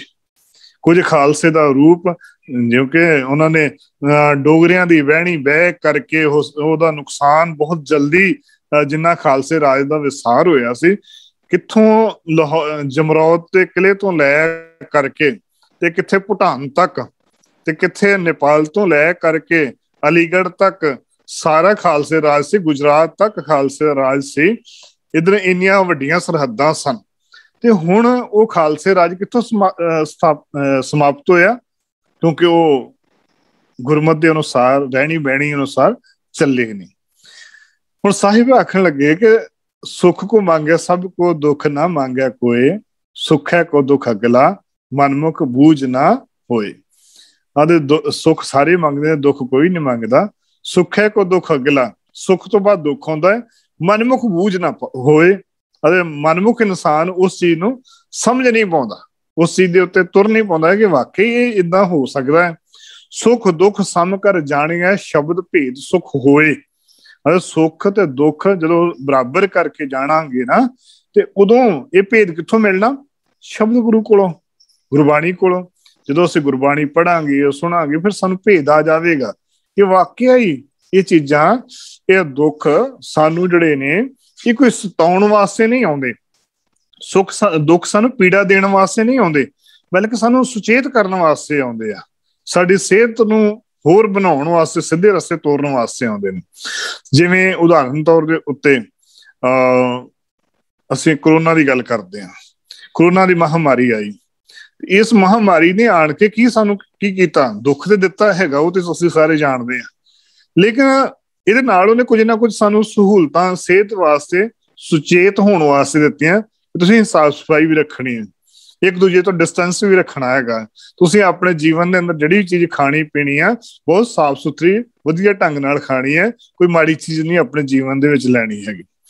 ਹਰੇਕ ਨੂੰ ਜਦੋਂ ਅਸੀਂ ਨੈਗੇਟਿਵ ਪੁਆਇੰਟ ਨੂੰ ਜਦੋਂ ਅਸੀਂ ਪੋਜ਼ਿਟਿਵ ਬਣਾ ਕੇ ਅਸੀਂ ਸੋਚਣਾ ਸ਼ੁਰੂ ਕਰਾਂਗੇ, ਸਾਡਾ ਜੀਵਨ ਸੁਚਾਰੂ ਢੰਗ ਨਾਲ ਵਧੀਆ ਤਰੀਕੇ ਨਾਲ ਤੁਰਨਾ ਸ਼ੁਰੂ ਹੋਏਗਾ। ਜੇਕਰ ਅਸੀਂ ਉਸ ਚੀਜ਼ ਨੂੰ, ਜਿਹੜੇ ਸਾਡੇ ਦਿਸ਼ਾ ਨਿਰਦੇਸ਼ ਨੇ, ਅਸੀਂ ਉਸ ਹਿਸਾਬ ਨਾਲ ਨਹੀਂ ਚੱਲਾਂਗੇ, ਅਸੀਂ ਰੋਡ ਦੇ ਉੱਤੇ ਚੱਲਦੇ ਹਾਂ, ਜੇ ਰੋਡ ਦੇ ਉੱਤੇ ਦਿੱਤੇ ਹੋਏ ਦਿਸ਼ਾ ਨਿਰਦੇਸ਼ ਦੇ ਅਨੁਸਾਰ ਨਹੀਂ ਚੱਲਾਂਗੇ, ਸਿਗਨਲ ਦੇ ਅਨੁਸਾਰ ਨਹੀਂ ਚੱਲਾਂਗੇ, ਸਾਡਾ ਨੁਕਸਾਨ ਹੋਣਾ ਹੀ ਹੋਣਾ। ਜੇ ਅੱਗੇ ਆਖਿਆ ਕਿ ਅੱਗੇ ਯੂ ਟਰਨ ਲੈਣਾ ਤੇ ਉੱਥੇ ਅਸੀਂ ਨਹੀਂ ਲੈਂਦੇ, ਜਾਂ ਉਹਦਾ ਰੋਡ ਬਲੌਕ ਹੈ ਤੇ ਅਸੀਂ ਨਹੀਂ, ਅਸੀਂ ਇਸੇ ਰੋਡ ਤੇ ਜਾਣਾ, ਤੇ ਅੱਗੇ ਹੋ ਸਕਦਾ ਕਿ ਟੂਆ ਹੋਵੇ, ਹੋ ਸਕਦਾ ਅੱਗੇ ਸੜਕ ਪੁੱਟੀ ਹੋਏ, ਕੁਛ ਵੀ ਹੋ ਸਕਦਾ, ਐਕਸੀਡੈਂਟ ਹੋ ਜਾਏ, ਫਿਰ ਕੌਣ ਜ਼ਿੰਮੇਵਾਰ? ਫਿਰ ਅਸੀਂ ਆਖਦੇ ਸਾਡੇ ਗਲਤੀ ਆ, ਫਿਰ ਅਸੀਂ ਆਪਣੀ ਗਲਤੀ ਨੂੰ ਨਹੀਂ ਮੰਨਦੇ, ਰੱਬ ਨੇ ਭਾਣਾ ਬੜਾ ਮਾੜਾ ਵਰਤਾਤਾ, ਦੁੱਖ ਆ ਗਿਆ, ਇੰਨਾ ਦੁੱਖ ਆ ਗਿਆ, ਲੇਕਿਨ ਅਸੀਂ ਉਸ ਚੀਜ਼ ਨੂੰ ਆਪਣੇ ਜੀਵਨ ਦੇ ਅੰਦਰ ਨਹੀਂ ਲੈਣਾ ਚਾਹੁੰਦੇ। ਅਸੀਂ ਦੂਜੇ ਦੇ ਉੱਤੇ ਬਲੇਮ ਜ਼ਰੂਰ ਕਰਦੇ ਹਾਂ। ਅਸੀਂ ਰੋਜ਼ ਬਾਣੀ ਚ ਪੜ੍ਹਦੇ ਹਾਂ, ਸਾਕਤ ਹਰਸ ਸਾਧਨਾ ਜਾਣਿਆ ਤੇਨਾ ਅੰਤਰ ਹੋਮੈ ਕੰਡਾ ਹੈ, ਜਿਉਂ ਜਿਉਂ ਚਲੇ ਚੁਭੈ ਦੁੱਖ ਪਾਵੇਂ ਜਮ ਕਾਲ ਸਹਿ ਡੰਡਾ ਹੈ, ਹਰ ਜਨ ਹਰ ਹਰ ਨਾਮ ਸਮਾਨ ਦੁੱਖ ਜਨਮ ਮਰਨ ਭਉ ਖੰਡਾ ਹੈ, ਅਬਨਾਸ਼ੀ ਪੁਰਖ ਪਾਇਆ ਪਰਮੇਸ਼ਰ ਉਹ ਸ਼ੋਭ ਖੰਡ ਮੰਡਾ ਹੈ। ਜਿੰਨੀ ਦੇਰ ਤੱਕ ਅਸੀਂ ਪ੍ਰਭੂ ਪਰਮਾਤਮਾ ਨੂੰ, ਅਬਨਾਸ਼ੀ ਪਰਮਾਤਮਾ ਦੇ ਨਾਲ ਜੁੜਦੇ ਨਹੀਂ, ਸਾਨੂੰ ਉਹ ਦੁੱਖ ਉਸੇ ਤਰੀਕੇ ਨਾਲ ਸਤਾਉਂਦੇ ਰਹਿਣਗੇ, ਉਸੇ ਤਰੀਕੇ ਨਾਲ ਦੁਖੀ ਕਰਦੇ ਰਹਿਣਗੇ। ਤੇ ਜੇਕਰ ਹੁਣ ਸਤਿਗੁਰਾਂ ਨੂੰ ਪੁੱਛੀਏ ਕਿ ਸੱਚੇ ਪਾਤਸ਼ਾਹ ਕੱਲਾ ਦੁੱਖਾਂ ਤੋਂ ਬਾਅਦ ਸੁੱਖ ਕਿੱਦਾਂ ਪ੍ਰਾਪਤ ਹੋਣਗੇ, ਤੇ ਗੁਰੂ ਦੇਵ ਪਾਤਸ਼ਾਹ ਵਚਨ ਕਰਦੇ ਨੇ ਕਿ ਜੋ ਸੁਖ ਕੋ ਚਾਹੇ ਸਦਾ ਸ਼ਰਨ ਰਾਮ ਕੀ ਲੈ। ਜੇਕਰ ਸੁੱਖ ਚਾਹੀਦੀ ਹੈ ਨਾ, ਤੇ ਗੁਰੂ ਦੀ ਸ਼ਰਨ ਲੱਲਾ, ਗੁਰੂ ਦੇ ਦਰ ਦੇ ਉੱਤੇ ਆ ਜਾ। ਕਹੋ ਨਾਨਕ ਸੁਨਰੇ ਮਨ ਦੁਰਲਭ ਮਾਨੁਖ ਦੇ। ਮਨੁੱਖਾ ਜੀਵਨ ਜਿਹੜਾ ਬੜਾ ਦੁਰਲਭ ਆ, ਅਨਮੋਲ ਆ। ਇਸ ਅਨਮੋਲ ਜੀਵਨ ਦੇ ਨਾਲ ਜੁੜਨਾ ਹੈ ਤੇ ਦੁੱਖਾਂ ਤੋਂ ਸੁੱਖਾਂ ਵੱਲ ਤੁਰਨਾ ਹੈ, ਤੇ ਗੁਰੂ ਦੀ ਸ਼ਰਨ ਲੈ ਲਾ। ਜੇਕਰ ਗੁਰੂ ਦੀ ਸ਼ਰਨ ਲਵੇਗਾ ਫਿਰ ਕੀ ਹੋਏਗਾ? ਸੁੱਖ ਕੋ ਮੰਗਿਆ ਸਭ ਕੋ, ਦੁੱਖ ਨਾ ਮੰਗਿਆ ਕੋਈ, ਸੁੱਖੇ ਕੋ ਦੁੱਖ ਅਗਲਾ ਮਨਮੁਖ ਬੂਝ ਨਾ ਹੋਏ। ਜੇਕਰ ਚਾਹੁੰਦਾ ਹੈ ਤੂੰ ਆਪਣੇ ਜੀਵਨ ਦੇ ਅੰਦਰ ਗੁਰੂ ਦੇ ਦਰ ਦੇ ਉੱਤੇ ਪ੍ਰਵਾਨ ਹੋਣਾ, ਤੇ ਫਿਰ ਕੀ ਕਰ? ਨਾਨਕ ਬੋਲਣ ਝਖਣਾ ਦੁੱਖ ਛੱਡ ਮੰਗੀਐ ਸੁੱਖ, ਸੁੱਖ ਦੁੱਖ ਦੋਇ ਦਰ ਕੱਪੜੈ ਪਹਿਰੇ ਜਾਏ ਮਨੁੱਖ, ਜਿੱਥੇ ਬੋਲਣ ਹਾਰੀਐ ਤਿੱਥੇ ਚੰਗੀ ਚੁੱਪ। ਕਹਿਣ ਲੱਗੇ ਦੁੱਖ ਤੇ ਸੁੱਖ ਦੋਵੇਂ ਕੱਪੜਿਆਂ ਦੇ ਰੂਪ ਚ ਆ, ਇਹ ਜੀਵਨ ਚ ਆਉਣੇ ਆਉਣੇ। ਹੁਣ ਮੈਲੇ ਕੱਪੜੇ ਤੇ ਕੋਈ ਪਾ ਕੇ ਨਹੀਂ ਨਾ ਰੱਖਦਾ, ਜੋ ਮੈਲੇ ਹੁੰਦੇ ਅਸੀਂ ਲਾ ਕੇ ਸਾਫ਼ ਕੱਪੜੇ ਪਾ ਲੈਂਦੇ ਆ। ਜੇ ਦੁੱਖ ਹੁੰਦੇ ਆ ਮੈਲੇ ਕੱਪੜਿਆਂ ਦੇ ਵਾਂਗ ਆ, ਸੁੱਖ ਆ ਸਾਫ਼ ਕੱਪੜਿਆਂ ਦੇ ਵਾਂਗ ਆ। ਇਹ ਸਾਨੂੰ ਦੁੱਖ ਸੁੱਖ ਸਾਡੇ ਜੀਵਨ ਦੇ ਅੰਦਰ ਚੱਲਦੇ ਰਹਿਣੇ ਆ। ਤੇ ਇਹ ਕਰਕੇ ਜੇਕਰ ਚਾਹੁੰਦੇ ਆ, ਸੱਚੇ ਪਾਤਸ਼ਾਹ ਆਖਦੇ ਨੇ ਕਿ ਜਦੋਂ ਇਨਸਾਨ ਦੀ ਅਵਸਥਾ ਐਸੀ ਬਣ ਜਾਂਦੀ ਹੈ, ਜੋ ਨਰ ਦੁੱਖ ਮੈਂ ਦੁੱਖ ਨਹੀਂ ਮਾਨਿਆ, ਸੁੱਖ ਸਨੇਹਰ ਭੈ ਨਹੀਂ ਜਾਂ ਕੇ ਕੰਚਨ ਮਾਟੀ ਮਨ, ਉਹ ਅਵਸਥਾ ਜਦੋਂ ਬਣਦੀ ਹੈ ਨਾ, ਉਹਦਾ ਆਨੰਦ ਹੀ ਵੱਖਰਾ ਹੈ। ਦੁੱਖ ਤੇ ਸੁੱਖਾਂ ਤੋਂ ਉੱਪਰ ਉੱਠ ਕੇ ਜਦੋਂ ਇਨਸਾਨ ਦੁੱਖ ਸੁੱਖ ਕਰਤਾ ਹੈ, ਧੁਰ ਲਿਖ ਪਾਇਆ, ਜਦੋਂ ਇਹ ਸਮਝ ਲੈਂਦਾ ਹੈ ਕਿ ਦੁੱਖ ਤੇ ਸੁੱਖ ਪਰਮਾਤਮਾ ਦੇ ਅਸੀਂ ਦਰੋਂ ਘਰੋਂ ਪਰਮਾਤਮਾ ਨੇ ਦੇ ਕੇ ਭੇਜੇ ਆ। ਦੂਜਾ ਭਾਉ ਆਪ ਵਰਤਾਇਆ, ਤੇ ਗੁਰੂ ਪਾਤਸ਼ਾਹ ਆਪ ਵਰਤਾ ਕੇ ਦੇਖਦੇ ਕਿ ਵਾਕਿਆ ਹੀ ਇਹ ਉਹ ਸਮਝਣ ਦੇ ਲਾਇਕ ਹੈਗਾ ਕਿ ਨਹੀਂ ਹੈਗਾ। ਜਦੋਂ ਉਸ ਅਵਸਥਾ ਚ ਪਹੁੰਚੇ ਆ ਕਿ ਜਦੋਂ ਦੁੱਖਾਂ ਦੇ ਵਿੱਚ ਦੁਖੀ ਨਹੀਂ ਹੋਏ, ਸੁੱਖਾਂ ਦੇ ਵਿੱਚ ਸੁਖੀ ਨਾ ਹੋਏ, ਉਹ ਅਵਸਥਾ ਜਿਹੜੀ ਆ ਪਰਮਾਤਮਾ ਨਾਲ ਮਿਲਾਪ ਦੀ ਹੈ। ਉਦੋਂ ਗੁਰੂ ਦੀ ਸਮਝ ਆ ਜਾਂਦੀ, ਗੁਰੂ ਨਾਨਕ ਦੇ ਦਰ ਘਰ ਤੇ ਪਤਾ ਲੱਗ ਜਾਂਦਾ ਕਿ ਵਾਕਿਆ ਇਹ ਅਵਸਥਾ ਬਣ ਗਈ ਹੈ ਕਿ ਇਹ ਪਰਮਾਤਮਾ ਨਾਲ ਜੁੜ ਗਿਆ ਹੈ। ਜਦੋਂ ਪਰਮਾਤਮਾ ਨਾਲ ਜੁੜੇਗਾ, ਫਰੀਦਾ ਮੈਂ ਜਾਣਿਆ ਦੁੱਖ ਮੋਜੀ ਕੋ ਦੁੱਖ ਸੁਭਾਇਆ, ਜਗ ਉੱਚੇ ਚੜ ਕੇ ਦੇਖਿਆ ਤਾਂ ਕਰ ਕਰ ਇਹ ਆਗ। ਜਦੋਂ ਦੂਜਿਆਂ ਦੇ ਘਰ ਦੇਖਾਂਗੇ ਵੀ ਉਹ ਦੂਜਿਆਂ ਘਰ ਵੀ ਦੁੱਖ ਹੈਗਾ, ਕੱਲਾ ਮੇਰੇ ਘਰ ਦੁਖੀ ਨਹੀਂ ਆ, ਸਾਰਿਆਂ ਘਰ ਦੁੱਖ ਹੈਗੇ ਆ। ਇਹ ਸਾਨੂੰ ਸਮਝ ਲੱਗ ਜੂਗੀ ਕਿ ਵਾਕਿਆ ਹੀ ਇਹ ਦੁੱਖ ਤੇ ਸੁੱਖ ਜੀਵਨ ਦੇ ਦੋ ਪਹਿਲੂ ਆ। ਵਾਕਿਆ ਹੀ ਉਹ ਫਿਰ ਦੁੱਖ ਨੂੰ ਦੂਰ ਕਰਨ ਵਾਸਤੇ ਸਹੀ ਮਾਰਗ ਦੇ ਉੱਤੇ ਤੁਰ ਕੇ ਦੁੱਖ ਨੂੰ ਆਪਣੇ ਜੀਵਨ ਦੇ ਅੰਦਰ ਇੱਕ ਕੰਧ ਵਾਂਗੂ ਬਣਾਉਣਾ ਚਾਹੂਗਾ।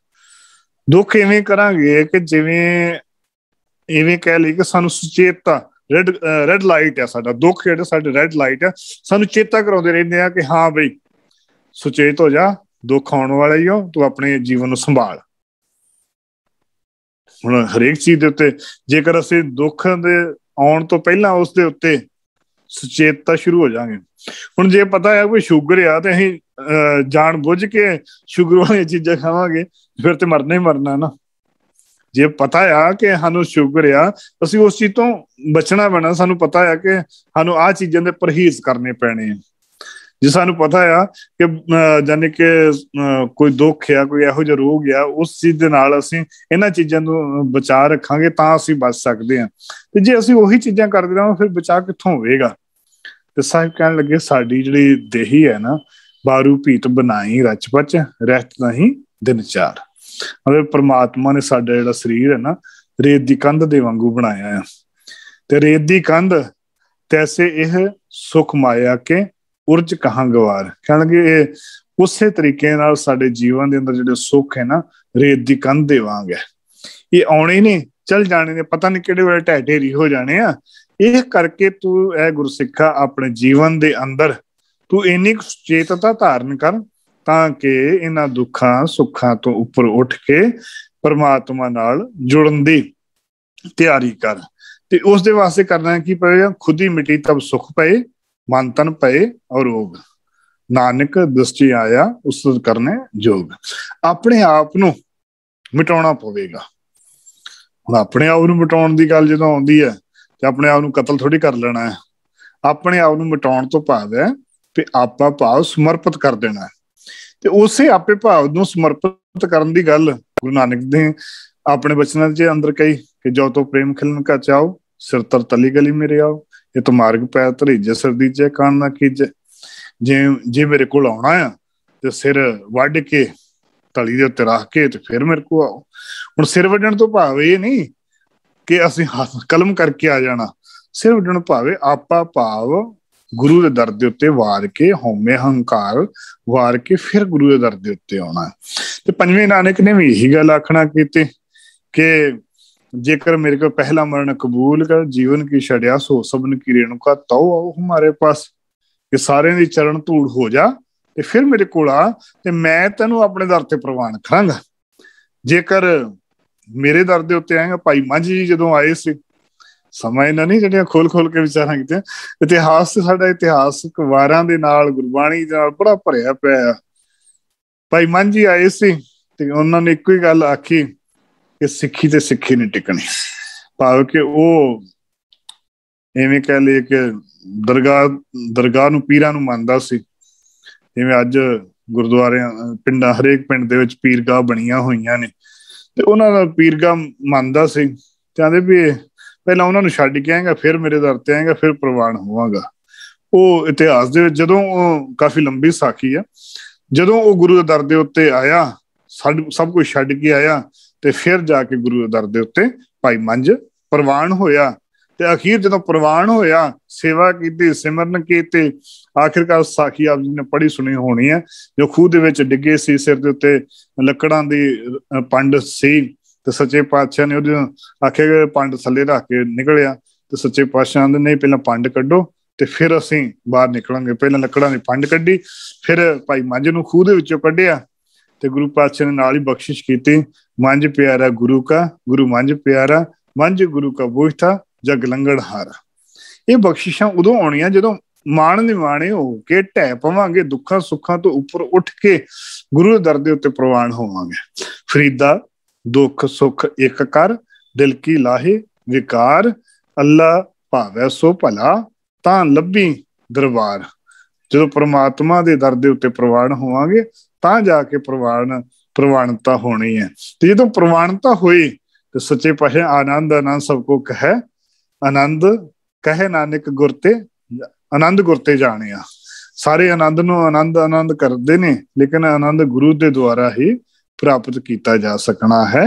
ਤੇ ਉਸ ਸਮੇਂ ਫਿਰ ਬਖਸ਼ਿਸ਼ ਇੰਨੀ ਹੋਊਗੀ ਕਿ ਪ੍ਰਮਾਤਮਾ ਨਾਲ ਜੀਵ ਜੁੜ ਜਾਏਗਾ। ਹੁਣ ਜਦੋਂ ਪ੍ਰਮਾਤਮਾ ਨਾਲ ਜੁੜੇਗਾ ਤੇ ਫਿਰ ਦੁੱਖਾਂ ਦੀ ਟੈਨਸ਼ਨ ਜਿਹੜੀ ਹੈ ਖਤਮ ਹੋ ਜਾਏਗੀ। ਅਗਲਾ ਪੁਆਇੰਟ ਜਿਹੜਾ ਹੈ ਆਪਣਾ ਪ੍ਰੀਤ ਦਾ ਹੈ। ਪੰਜਵਾਂ ਪੁਆਇੰਟ ਪ੍ਰਕਿਰਤੀ, ਪੰਜਵੀਂ ਪ੍ਰਕਿਰਤੀ ਆਕਾਸ਼ ਦੀ ਪ੍ਰੀਤ ਹੈ। ਪ੍ਰੀਤ ਇਹ ਪ੍ਰੇਮ ਲਗਾਓ ਦਾ ਇੱਕ ਜਜ਼ਬਾ ਹੈ, ਜਿਸ ਦੇ 3 ਰੂਪ ਨੇ। ਛੋਟੇ ਨਾਲ ਕੀਤਾ ਜਾਣ ਵਾਲਾ ਸਨੇਹ ਆਖਿਆ ਜਾਂਦਾ ਹੈ। ਸਿਮਰਨ ਤੋਂ ਬਗੈਰ ਸੰਸਾਰਕ ਵਸਤੂਆਂ ਨਾਲ ਕੀਤਾ ਗਿਆ ਪ੍ਰੀਤ ਮੋਹ ਖਵਾਉਂਦੀ ਹੈ। ਤੇ ਪ੍ਰੇਮ ਦੇ ਵਿੱਚ ਰੂਹਾਂ ਦੇ ਵਿਚਕਾਰ ਖਿੱਚ ਦਾ ਨਾਂ ਹੈ, ਜੋ ਸਰੀਰ ਦੇ ਨਾਸ਼ਵਾਨ ਹੋਣ ਨਾਲ ਨਾਸ਼ ਨਹੀਂ ਹੁੰਦਾ, ਬਲਕਿ ਮੌਤ ਤੇ ਫਤਿਹ ਪਾਉਂਦਾ ਹੈ। ਪਹਿਲੀ ਗੱਲ ਜਿਹੜਾ ਬੱਚਿਆਂ ਨਾਲ ਕਰਦੇ ਆ ਉਹ ਸਾਡਾ ਸਨੇਹ ਹੋ ਜਾਂਦਾ ਹੈ। ਮਾਂ ਆਪਣੇ ਪਿਓ ਆਪਣੇ ਬੱਚਿਆਂ ਨਾਲ ਕਰਦਾ, ਭੈਣ ਭਰਾ ਆਪਣੇ ਬੱਚਿਆਂ ਛੋਟਿਆਂ ਨਾਲ ਕਰਦੇ ਆ, ਉਹ ਸਨੇਹ ਹੁੰਦਾ ਹੈ। ਸੰਸਾਰਿਕ ਵਸਤੂਆਂ ਨਾਲ ਜਿਹੜਾ ਅਸੀਂ ਕਰਦੇ ਆ, ਗੱਡੀਆਂ ਘਰ ਬਾਰ ਜਾਇਦਾਦ ਸਾਰੇ ਉਹਨਾਂ ਉਹ ਮੋਹ ਖਵਾਉਂਦਾ ਹੈ।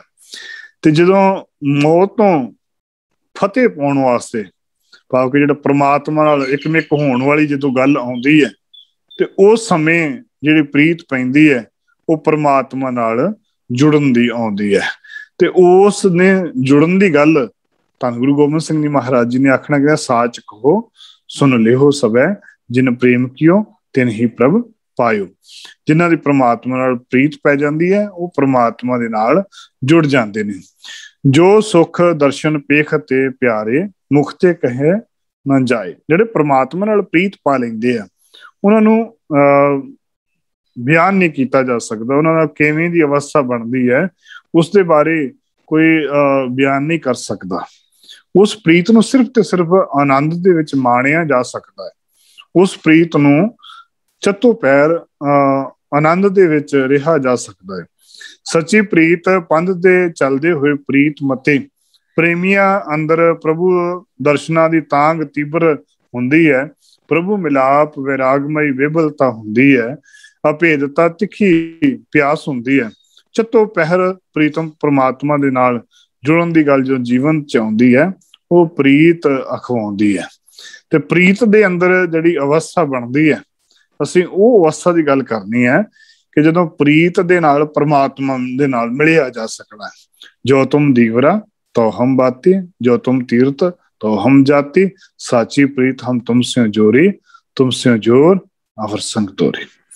ਪ੍ਰਮਾਤਮਾ ਨਾਲ ਜੋ ਮਿਲਾਪ ਹੈ, ਜੇਕਰ ਪ੍ਰਮਾਤਮਾ ਦੀਵਾ ਆ ਤਾਂ ਅਸੀਂ ਉਹਦੀ ਵਿਟਟੀ ਬਣ ਕੇ ਪ੍ਰਮਾਤਮਾ ਨਾਲ ਜੋੜਨਾ ਹੈ।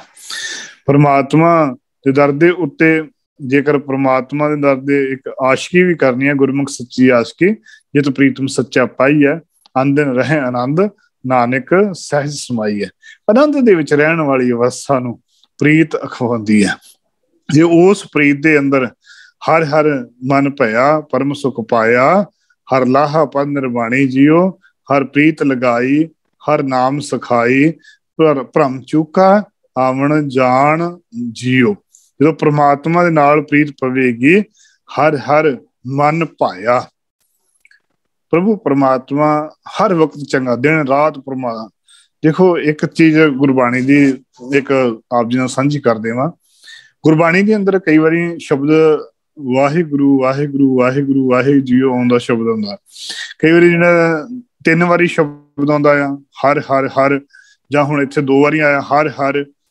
ਤੇ ਹਰ ਦੇ ਰਾਰੇ ਦੇ ਵੀ ਸਿਹਾਰੀ ਹੈ। ਗੁਰਬਾਣੀ ਵਿਆਕਰਣ ਦੇ ਅਨੁਸਾਰ ਅਸੀਂ ਜਦੋਂ ਉਸ ਨੂੰ ਵਿਚਾਰਦੇ ਹਾਂ ਤੇ ਹਰ ਤੋਂ ਭਾਵ ਦਿਨੇ, ਜੇ 2 ਵਾਰੀ ਆਇਆ ਤੇ ਉਹ ਪਰਮਾਤਮਾ ਦਿਨ ਤੇ ਰਾਤ ਪ੍ਰਮਾਤਮਾ ਨੂੰ ਧਿਆਉਣ ਦੀ ਗੱਲ ਆਉਂਦੀ ਹੈ।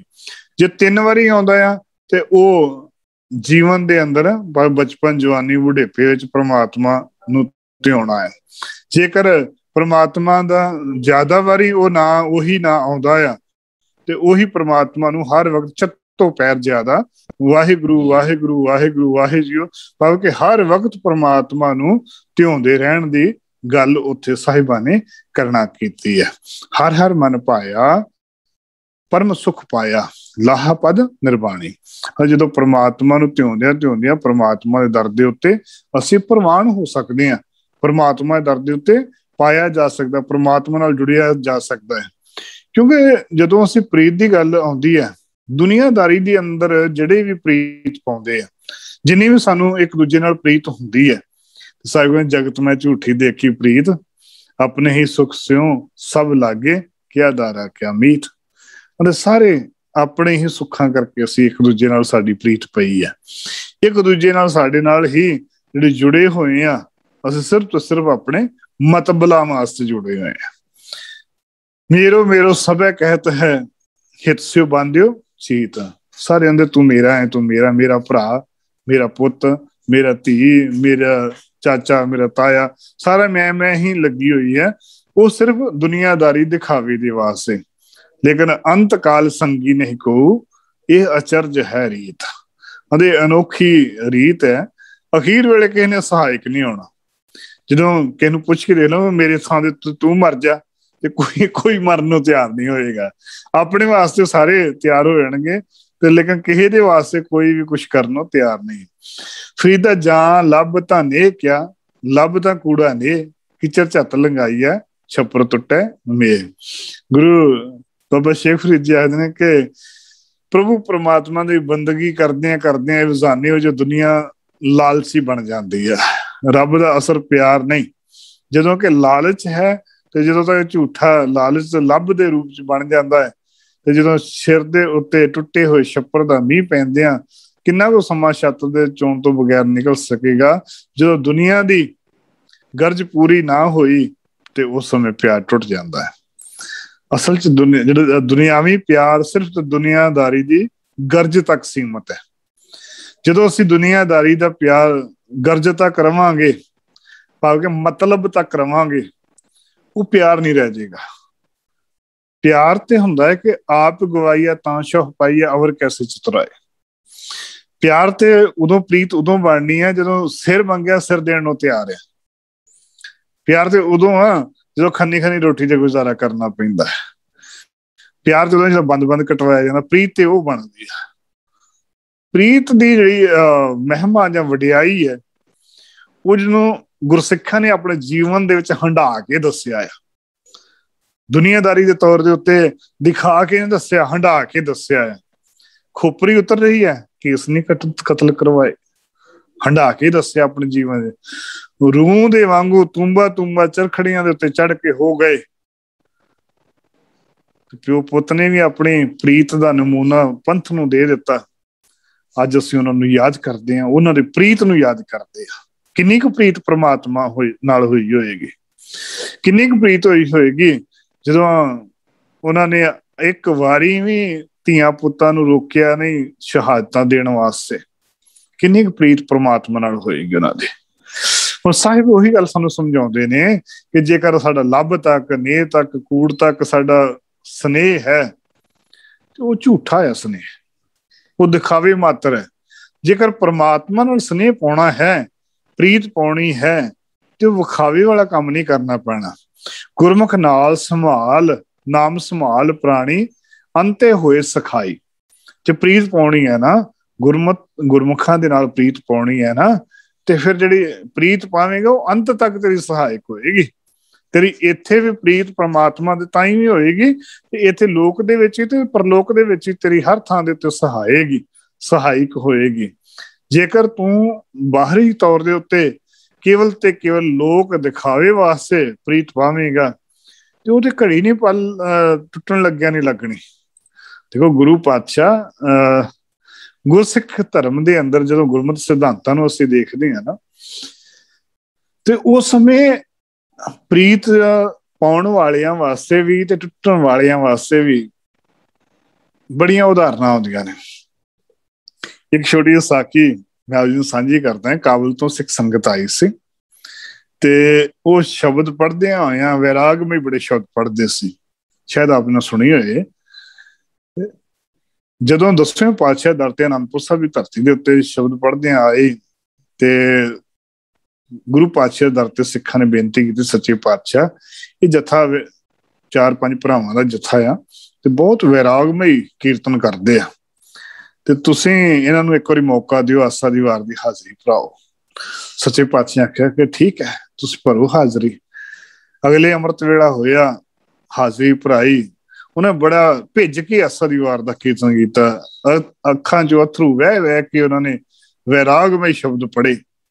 ਬੜਾ ਆਨੰਦ ਆਇਆ, ਸੰਗਤ ਬੜੀ ਖੁਸ਼ ਕਿ ਸੱਚੇ ਪਾਤਸ਼ਾਹ ਇੰਨਾ ਵੈਰਾਗ ਇਹਨਾਂ ਦੇ ਵਿੱਚ, ਇੰਨੀ ਪ੍ਰੀਤ ਗੁਰੂ ਦੇ ਨਾਲ, ਇੰਨਾ ਸਹਿਜ ਇਹਨਾਂ ਦੇ ਗੁਰੂ, ਇਹਨਾਂ ਦੇ ਹਿਰਦਿਆਂ 'ਚ ਕਿੰਨਾ ਕੁ ਟਿਕਾਊ ਹੋਊਗਾ। ਸੱਚੇ ਪਾਤਸ਼ਾਹ ਨੇ ਆਖਿਆ ਕਿ ਤੁਸੀਂ ਨਾ ਹੋਲੇ ਮਹੱਲੇ ਤੱਕ ਸਾਡੇ ਕੋਲ ਰਹੋ। ਉਹ ਹੋਲੇ ਮਹੱਲੇ ਤੱਕ ਰਹੇ ਤੇ ਸੰਗਤਾਂ ਫਿਰ ਵਿਸਾਖੀ ਤੱਕ, ਆਮ ਤੌਰ ਤੇ ਹੋਲੇ ਮਹੱਲੇ ਤੋਂ ਵਿਸਾਖੀ ਤੋਂ ਲੋਕ ਜ਼ਿਆਦਾ ਦਿਨ ਰਹਿੰਦੇ ਸਨ। ਬਾਕੀ ਨਾਲ ਦੇ ਕਾਬਲ ਵਾਲਿਆਂ ਨੇ ਜਿਹੜੇ ਸੰਗਤ ਸੀ, ਉਹ ਆਂਦੇ ਵੀ ਸਾਨੂੰ ਸੱਚੇ ਪਾਤਸ਼ਾਹ ਆਗਿਆ ਦਿਓ, ਸਾਡੇ ਪਰਿਵਾਰ ਨੇ, ਬੱਚੇ ਨੇ, ਅਸੀਂ ਇੰਨੇ ਦੇ ਚਿਰ ਨਹੀਂ ਰਹਿ ਸਕਦੇ ਤੇ ਤੁਸੀਂ ਕਿਰਪਾ ਕਰਕੇ ਸਾਨੂੰ ਆਗਿਆ ਦਿਓ ਤਾਂ ਕਿ ਅਸੀਂ ਗੁਰੂ ਦੇ ਦਰ ਦੇ ਉੱਤੋਂ ਅਸੀਂ ਪਰਿਵਾਰਾਂ ਦੇ ਵਿੱਚ ਜਾ ਸਕੀਏ, ਤਾਂ ਕਿ ਅਸੀਂ ਪਰਿਵਾਰਾਂ ਦੇ ਨਾਲ ਆਪਣੇ ਜੀਵਨ ਦਾ ਸਮਾਂ ਬਤੀਤ ਕਰ ਸਕੀਏ, ਤਾਂ ਕਿ ਰੱਬ ਰੱਬ ਕਰਦਿਆਂ ਹੋਇਆਂ ਪਰਿਵਾਰ 'ਚ ਜਾਈਏ। ਸੱਚੇ ਪਾਤਸ਼ਾਹ ਕੋ ਉਹਨਾਂ ਨੇ ਸਾਰੇ ਨੇ ਆਗਿਆ ਲਈ ਤੇ ਸਤਿਗੁਰਾਂ ਦੇ ਕੋਲੋਂ ਉਹ ਚਲੇ ਗਏ। ਆਗਿਆ ਲੈ ਕੇ ਜਦੋਂ ਗਏ ਤੇ ਉਸ ਸਮੇਂ ਜਾਣ ਤੋਂ ਬਾਅਦ ਫਿਰ ਇਹਨਾਂ ਸਾਰਿਆਂ ਦੇ ਮਨਾਂ ਦੇ ਵਿੱਚ ਆਇਆ ਕਿ ਸਾਨੂੰ ਕਿਉਂ ਨਹੀਂ ਆਗਿਆ ਦਿੰਦੇ ਪਏ, ਅਸੀਂ ਵੀ ਲਈਏ ਆਗਿਆ। ਇਹਨਾਂ ਸਾਰਿਆਂ ਨੇ ਆਖਿਆ ਵੀ ਬੇਨਤੀ ਕੀਤੀ, ਸੱਚੇ ਪਾਤਸ਼ਾਹ ਸਾਨੂੰ ਵੀ ਆਗਿਆ ਦਿਓ, ਅਸੀਂ ਵੀ ਪਰਿਵਾਰਾਂ 'ਚ ਜਾਣਾ ਆ, ਅਸੀਂ ਵੀ ਬਾਲ ਪਰਿਵਾਰ ਬੱਚਿਆਂ ਵਾਲੇ ਆ। ਤੇ ਸੱਚੇ ਪਾਤਸ਼ਾਹ ਨੇ ਆਖਿਆ ਤੁਸੀਂ ਰੁਕੋ, ਤੁਸੀਂ ਵਿਸਾਖੀ ਤੱਕ ਰੁਕੋ, ਫਿਰ ਤੁਹਾਨੂੰ ਆਗਿਆ ਦੇ ਦਾਂਗੇ। ਹੁਣ ਉਹ ਦਿਨ ਉਹਨਾਂ ਦੇ ਵਾਸਤੇ ਉਹ ਮੁਸ਼ਕਿਲ ਹੋ ਗਏ, ਉਹ ਰਹਿਣੇ। ਉਹ ਦਿਨ ਜਿਉਂ ਦਿਨ ਲੰਘਣ ਤਿਉਂ ਉਹਨਾਂ ਦੇ ਹਿਰਦਿਆਂ 'ਚ ਅੰਦਰ ਥੋਰ ਵੈਰਾਗ, ਜਿਹੜਾ ਅੱਖਾਂ 'ਚ ਰੋਣਾ ਵਹਿ ਵਹਿ ਕੇ, ਪ੍ਰੀਤ ਵਹਿ ਵਹਿ ਕੇ ਉਹ ਗਾਉਂਦੇ ਸਨ। ਉਹ ਪ੍ਰੀਤ ਉਹਨਾਂ ਦੀ ਦੂਰ ਚਲੇ ਗਈ, ਪ੍ਰੀਤ ਹਟਦੀ ਗਈ।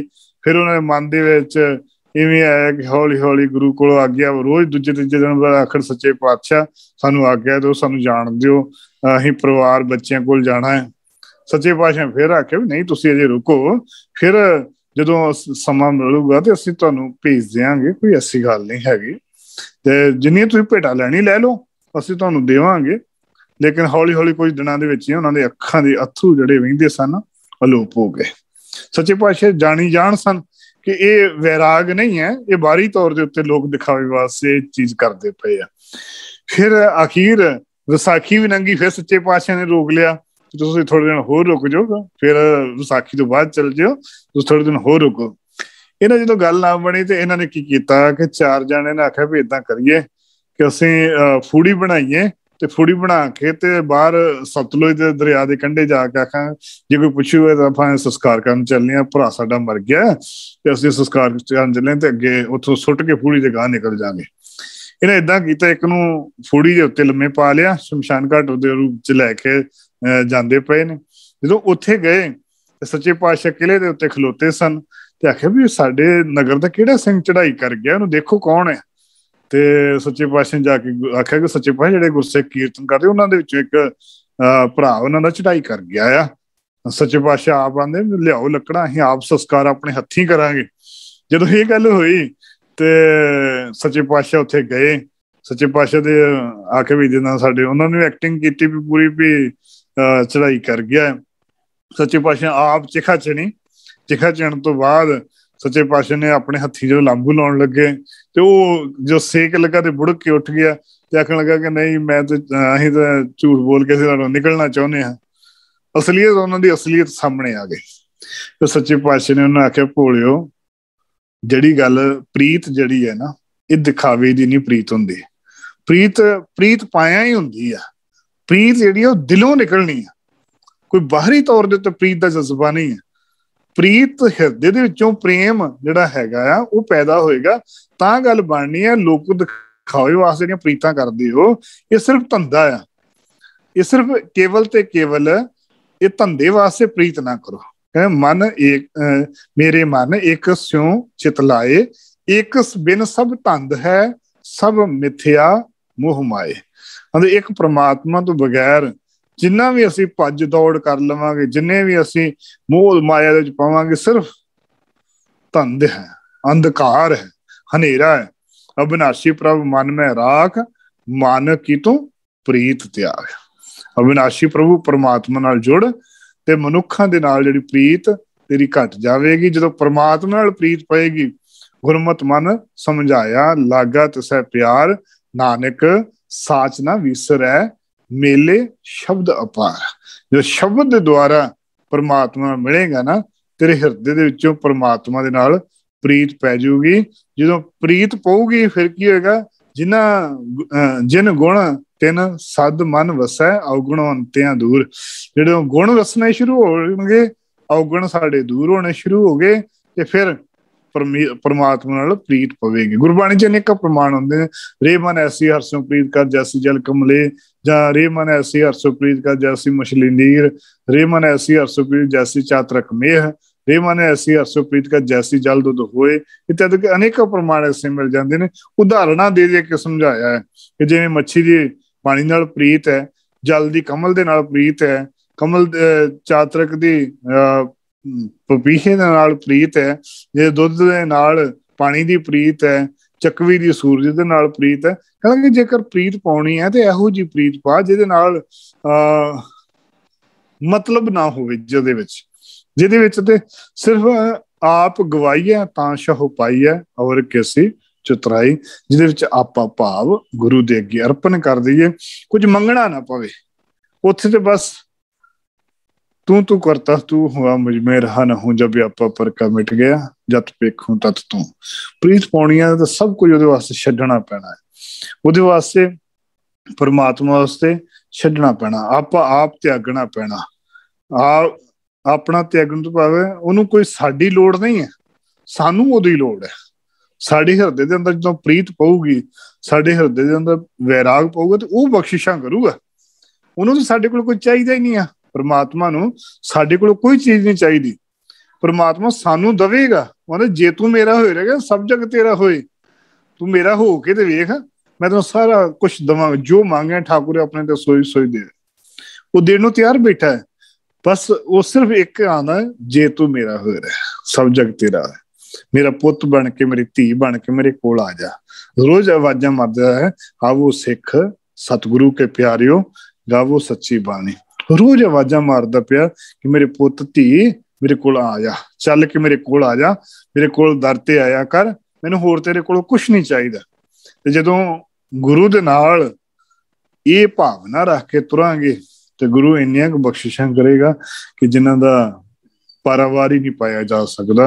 वो गुरु पातशाह गुणे निधान है, वो साडियां गुणां नूं चंगियाइयां दे विच बदल देवेगा, अपने दर दे उत्ते प्रवान कर लवेगा। सच्चे पातशाह रहमत करन, असीं अपने जीवन दे अंदर शुभ गुणां नूं, शुभ बख्शिशां नूं अपने जीवन च धारण कर सकीए, ताकि जो मनुखा जीवन मिलिया है उहनूं सुचारू पक्ष दे विच लिजा करके मालिक दे दर दे उत्ते कुछ ऐसे घाट घड़ लईए कि उहदे दर ते प्रवान हो सकीए, इन्ने के जोगे बन जाइए कि गुरु दे दर दे उत्ते जाके सानू शर्मिंदे ना होना पवे। गुरु अपने दर दे उत्ते बाहां पसार के खलोता होवे कि आ पुत तैनू मैं भेजिया सी, जिस कारज भेजिया सी तू कारज बहुता नहीं ते कुछ थोड़ा, थोड़े चों ही थोड़ा, थोड़े चों ही थोड़ा कीता ते हैगा, कि नहीं कीता ते फिर उन्हें बाह नहीं खिलारनी, फिर तो उन्हें आखना भी जा जिथों आया, जिस कारज तैनूं भेजिया वो करके नहीं आया, फिर तो उन्हें चपेड़ा मारनिया मुंह ते। इस करके गुरु रहमत करे, कुछ ना कुछ निमाणे हो करके गुरु दर दे उत्ते बख्शिश हो जावे, सानू कुछ ना कुछ किणका को मात्र रहमत साडे जीवन च आ जावे, ताकि जो मनुखा जीवन मिलिया है उन्हें सफलियां करदियां होइयां मालिक दर ते प्रवान कर हो सकीए। सच्चे पातशाह रहमत करन, गुण कह गुणी समावणिया, गुण कहिंदियां होइयां, गुण सुणदियां होइयां, गुण साडे जीवन च समा जाण, ताकि मनुखा जीवन सफलियां करके मालिक दर ते प्रवान हो सकीए। गुरु ते संगत बख्शण योग है। गुरबाणी दी विचार करदे बेअंत भुल्लां चुकां हुंदियां ने, भुल चुक दी खिमा। वाहिगुरु जी का खालसा, वाहिगुरु जी की फतेह।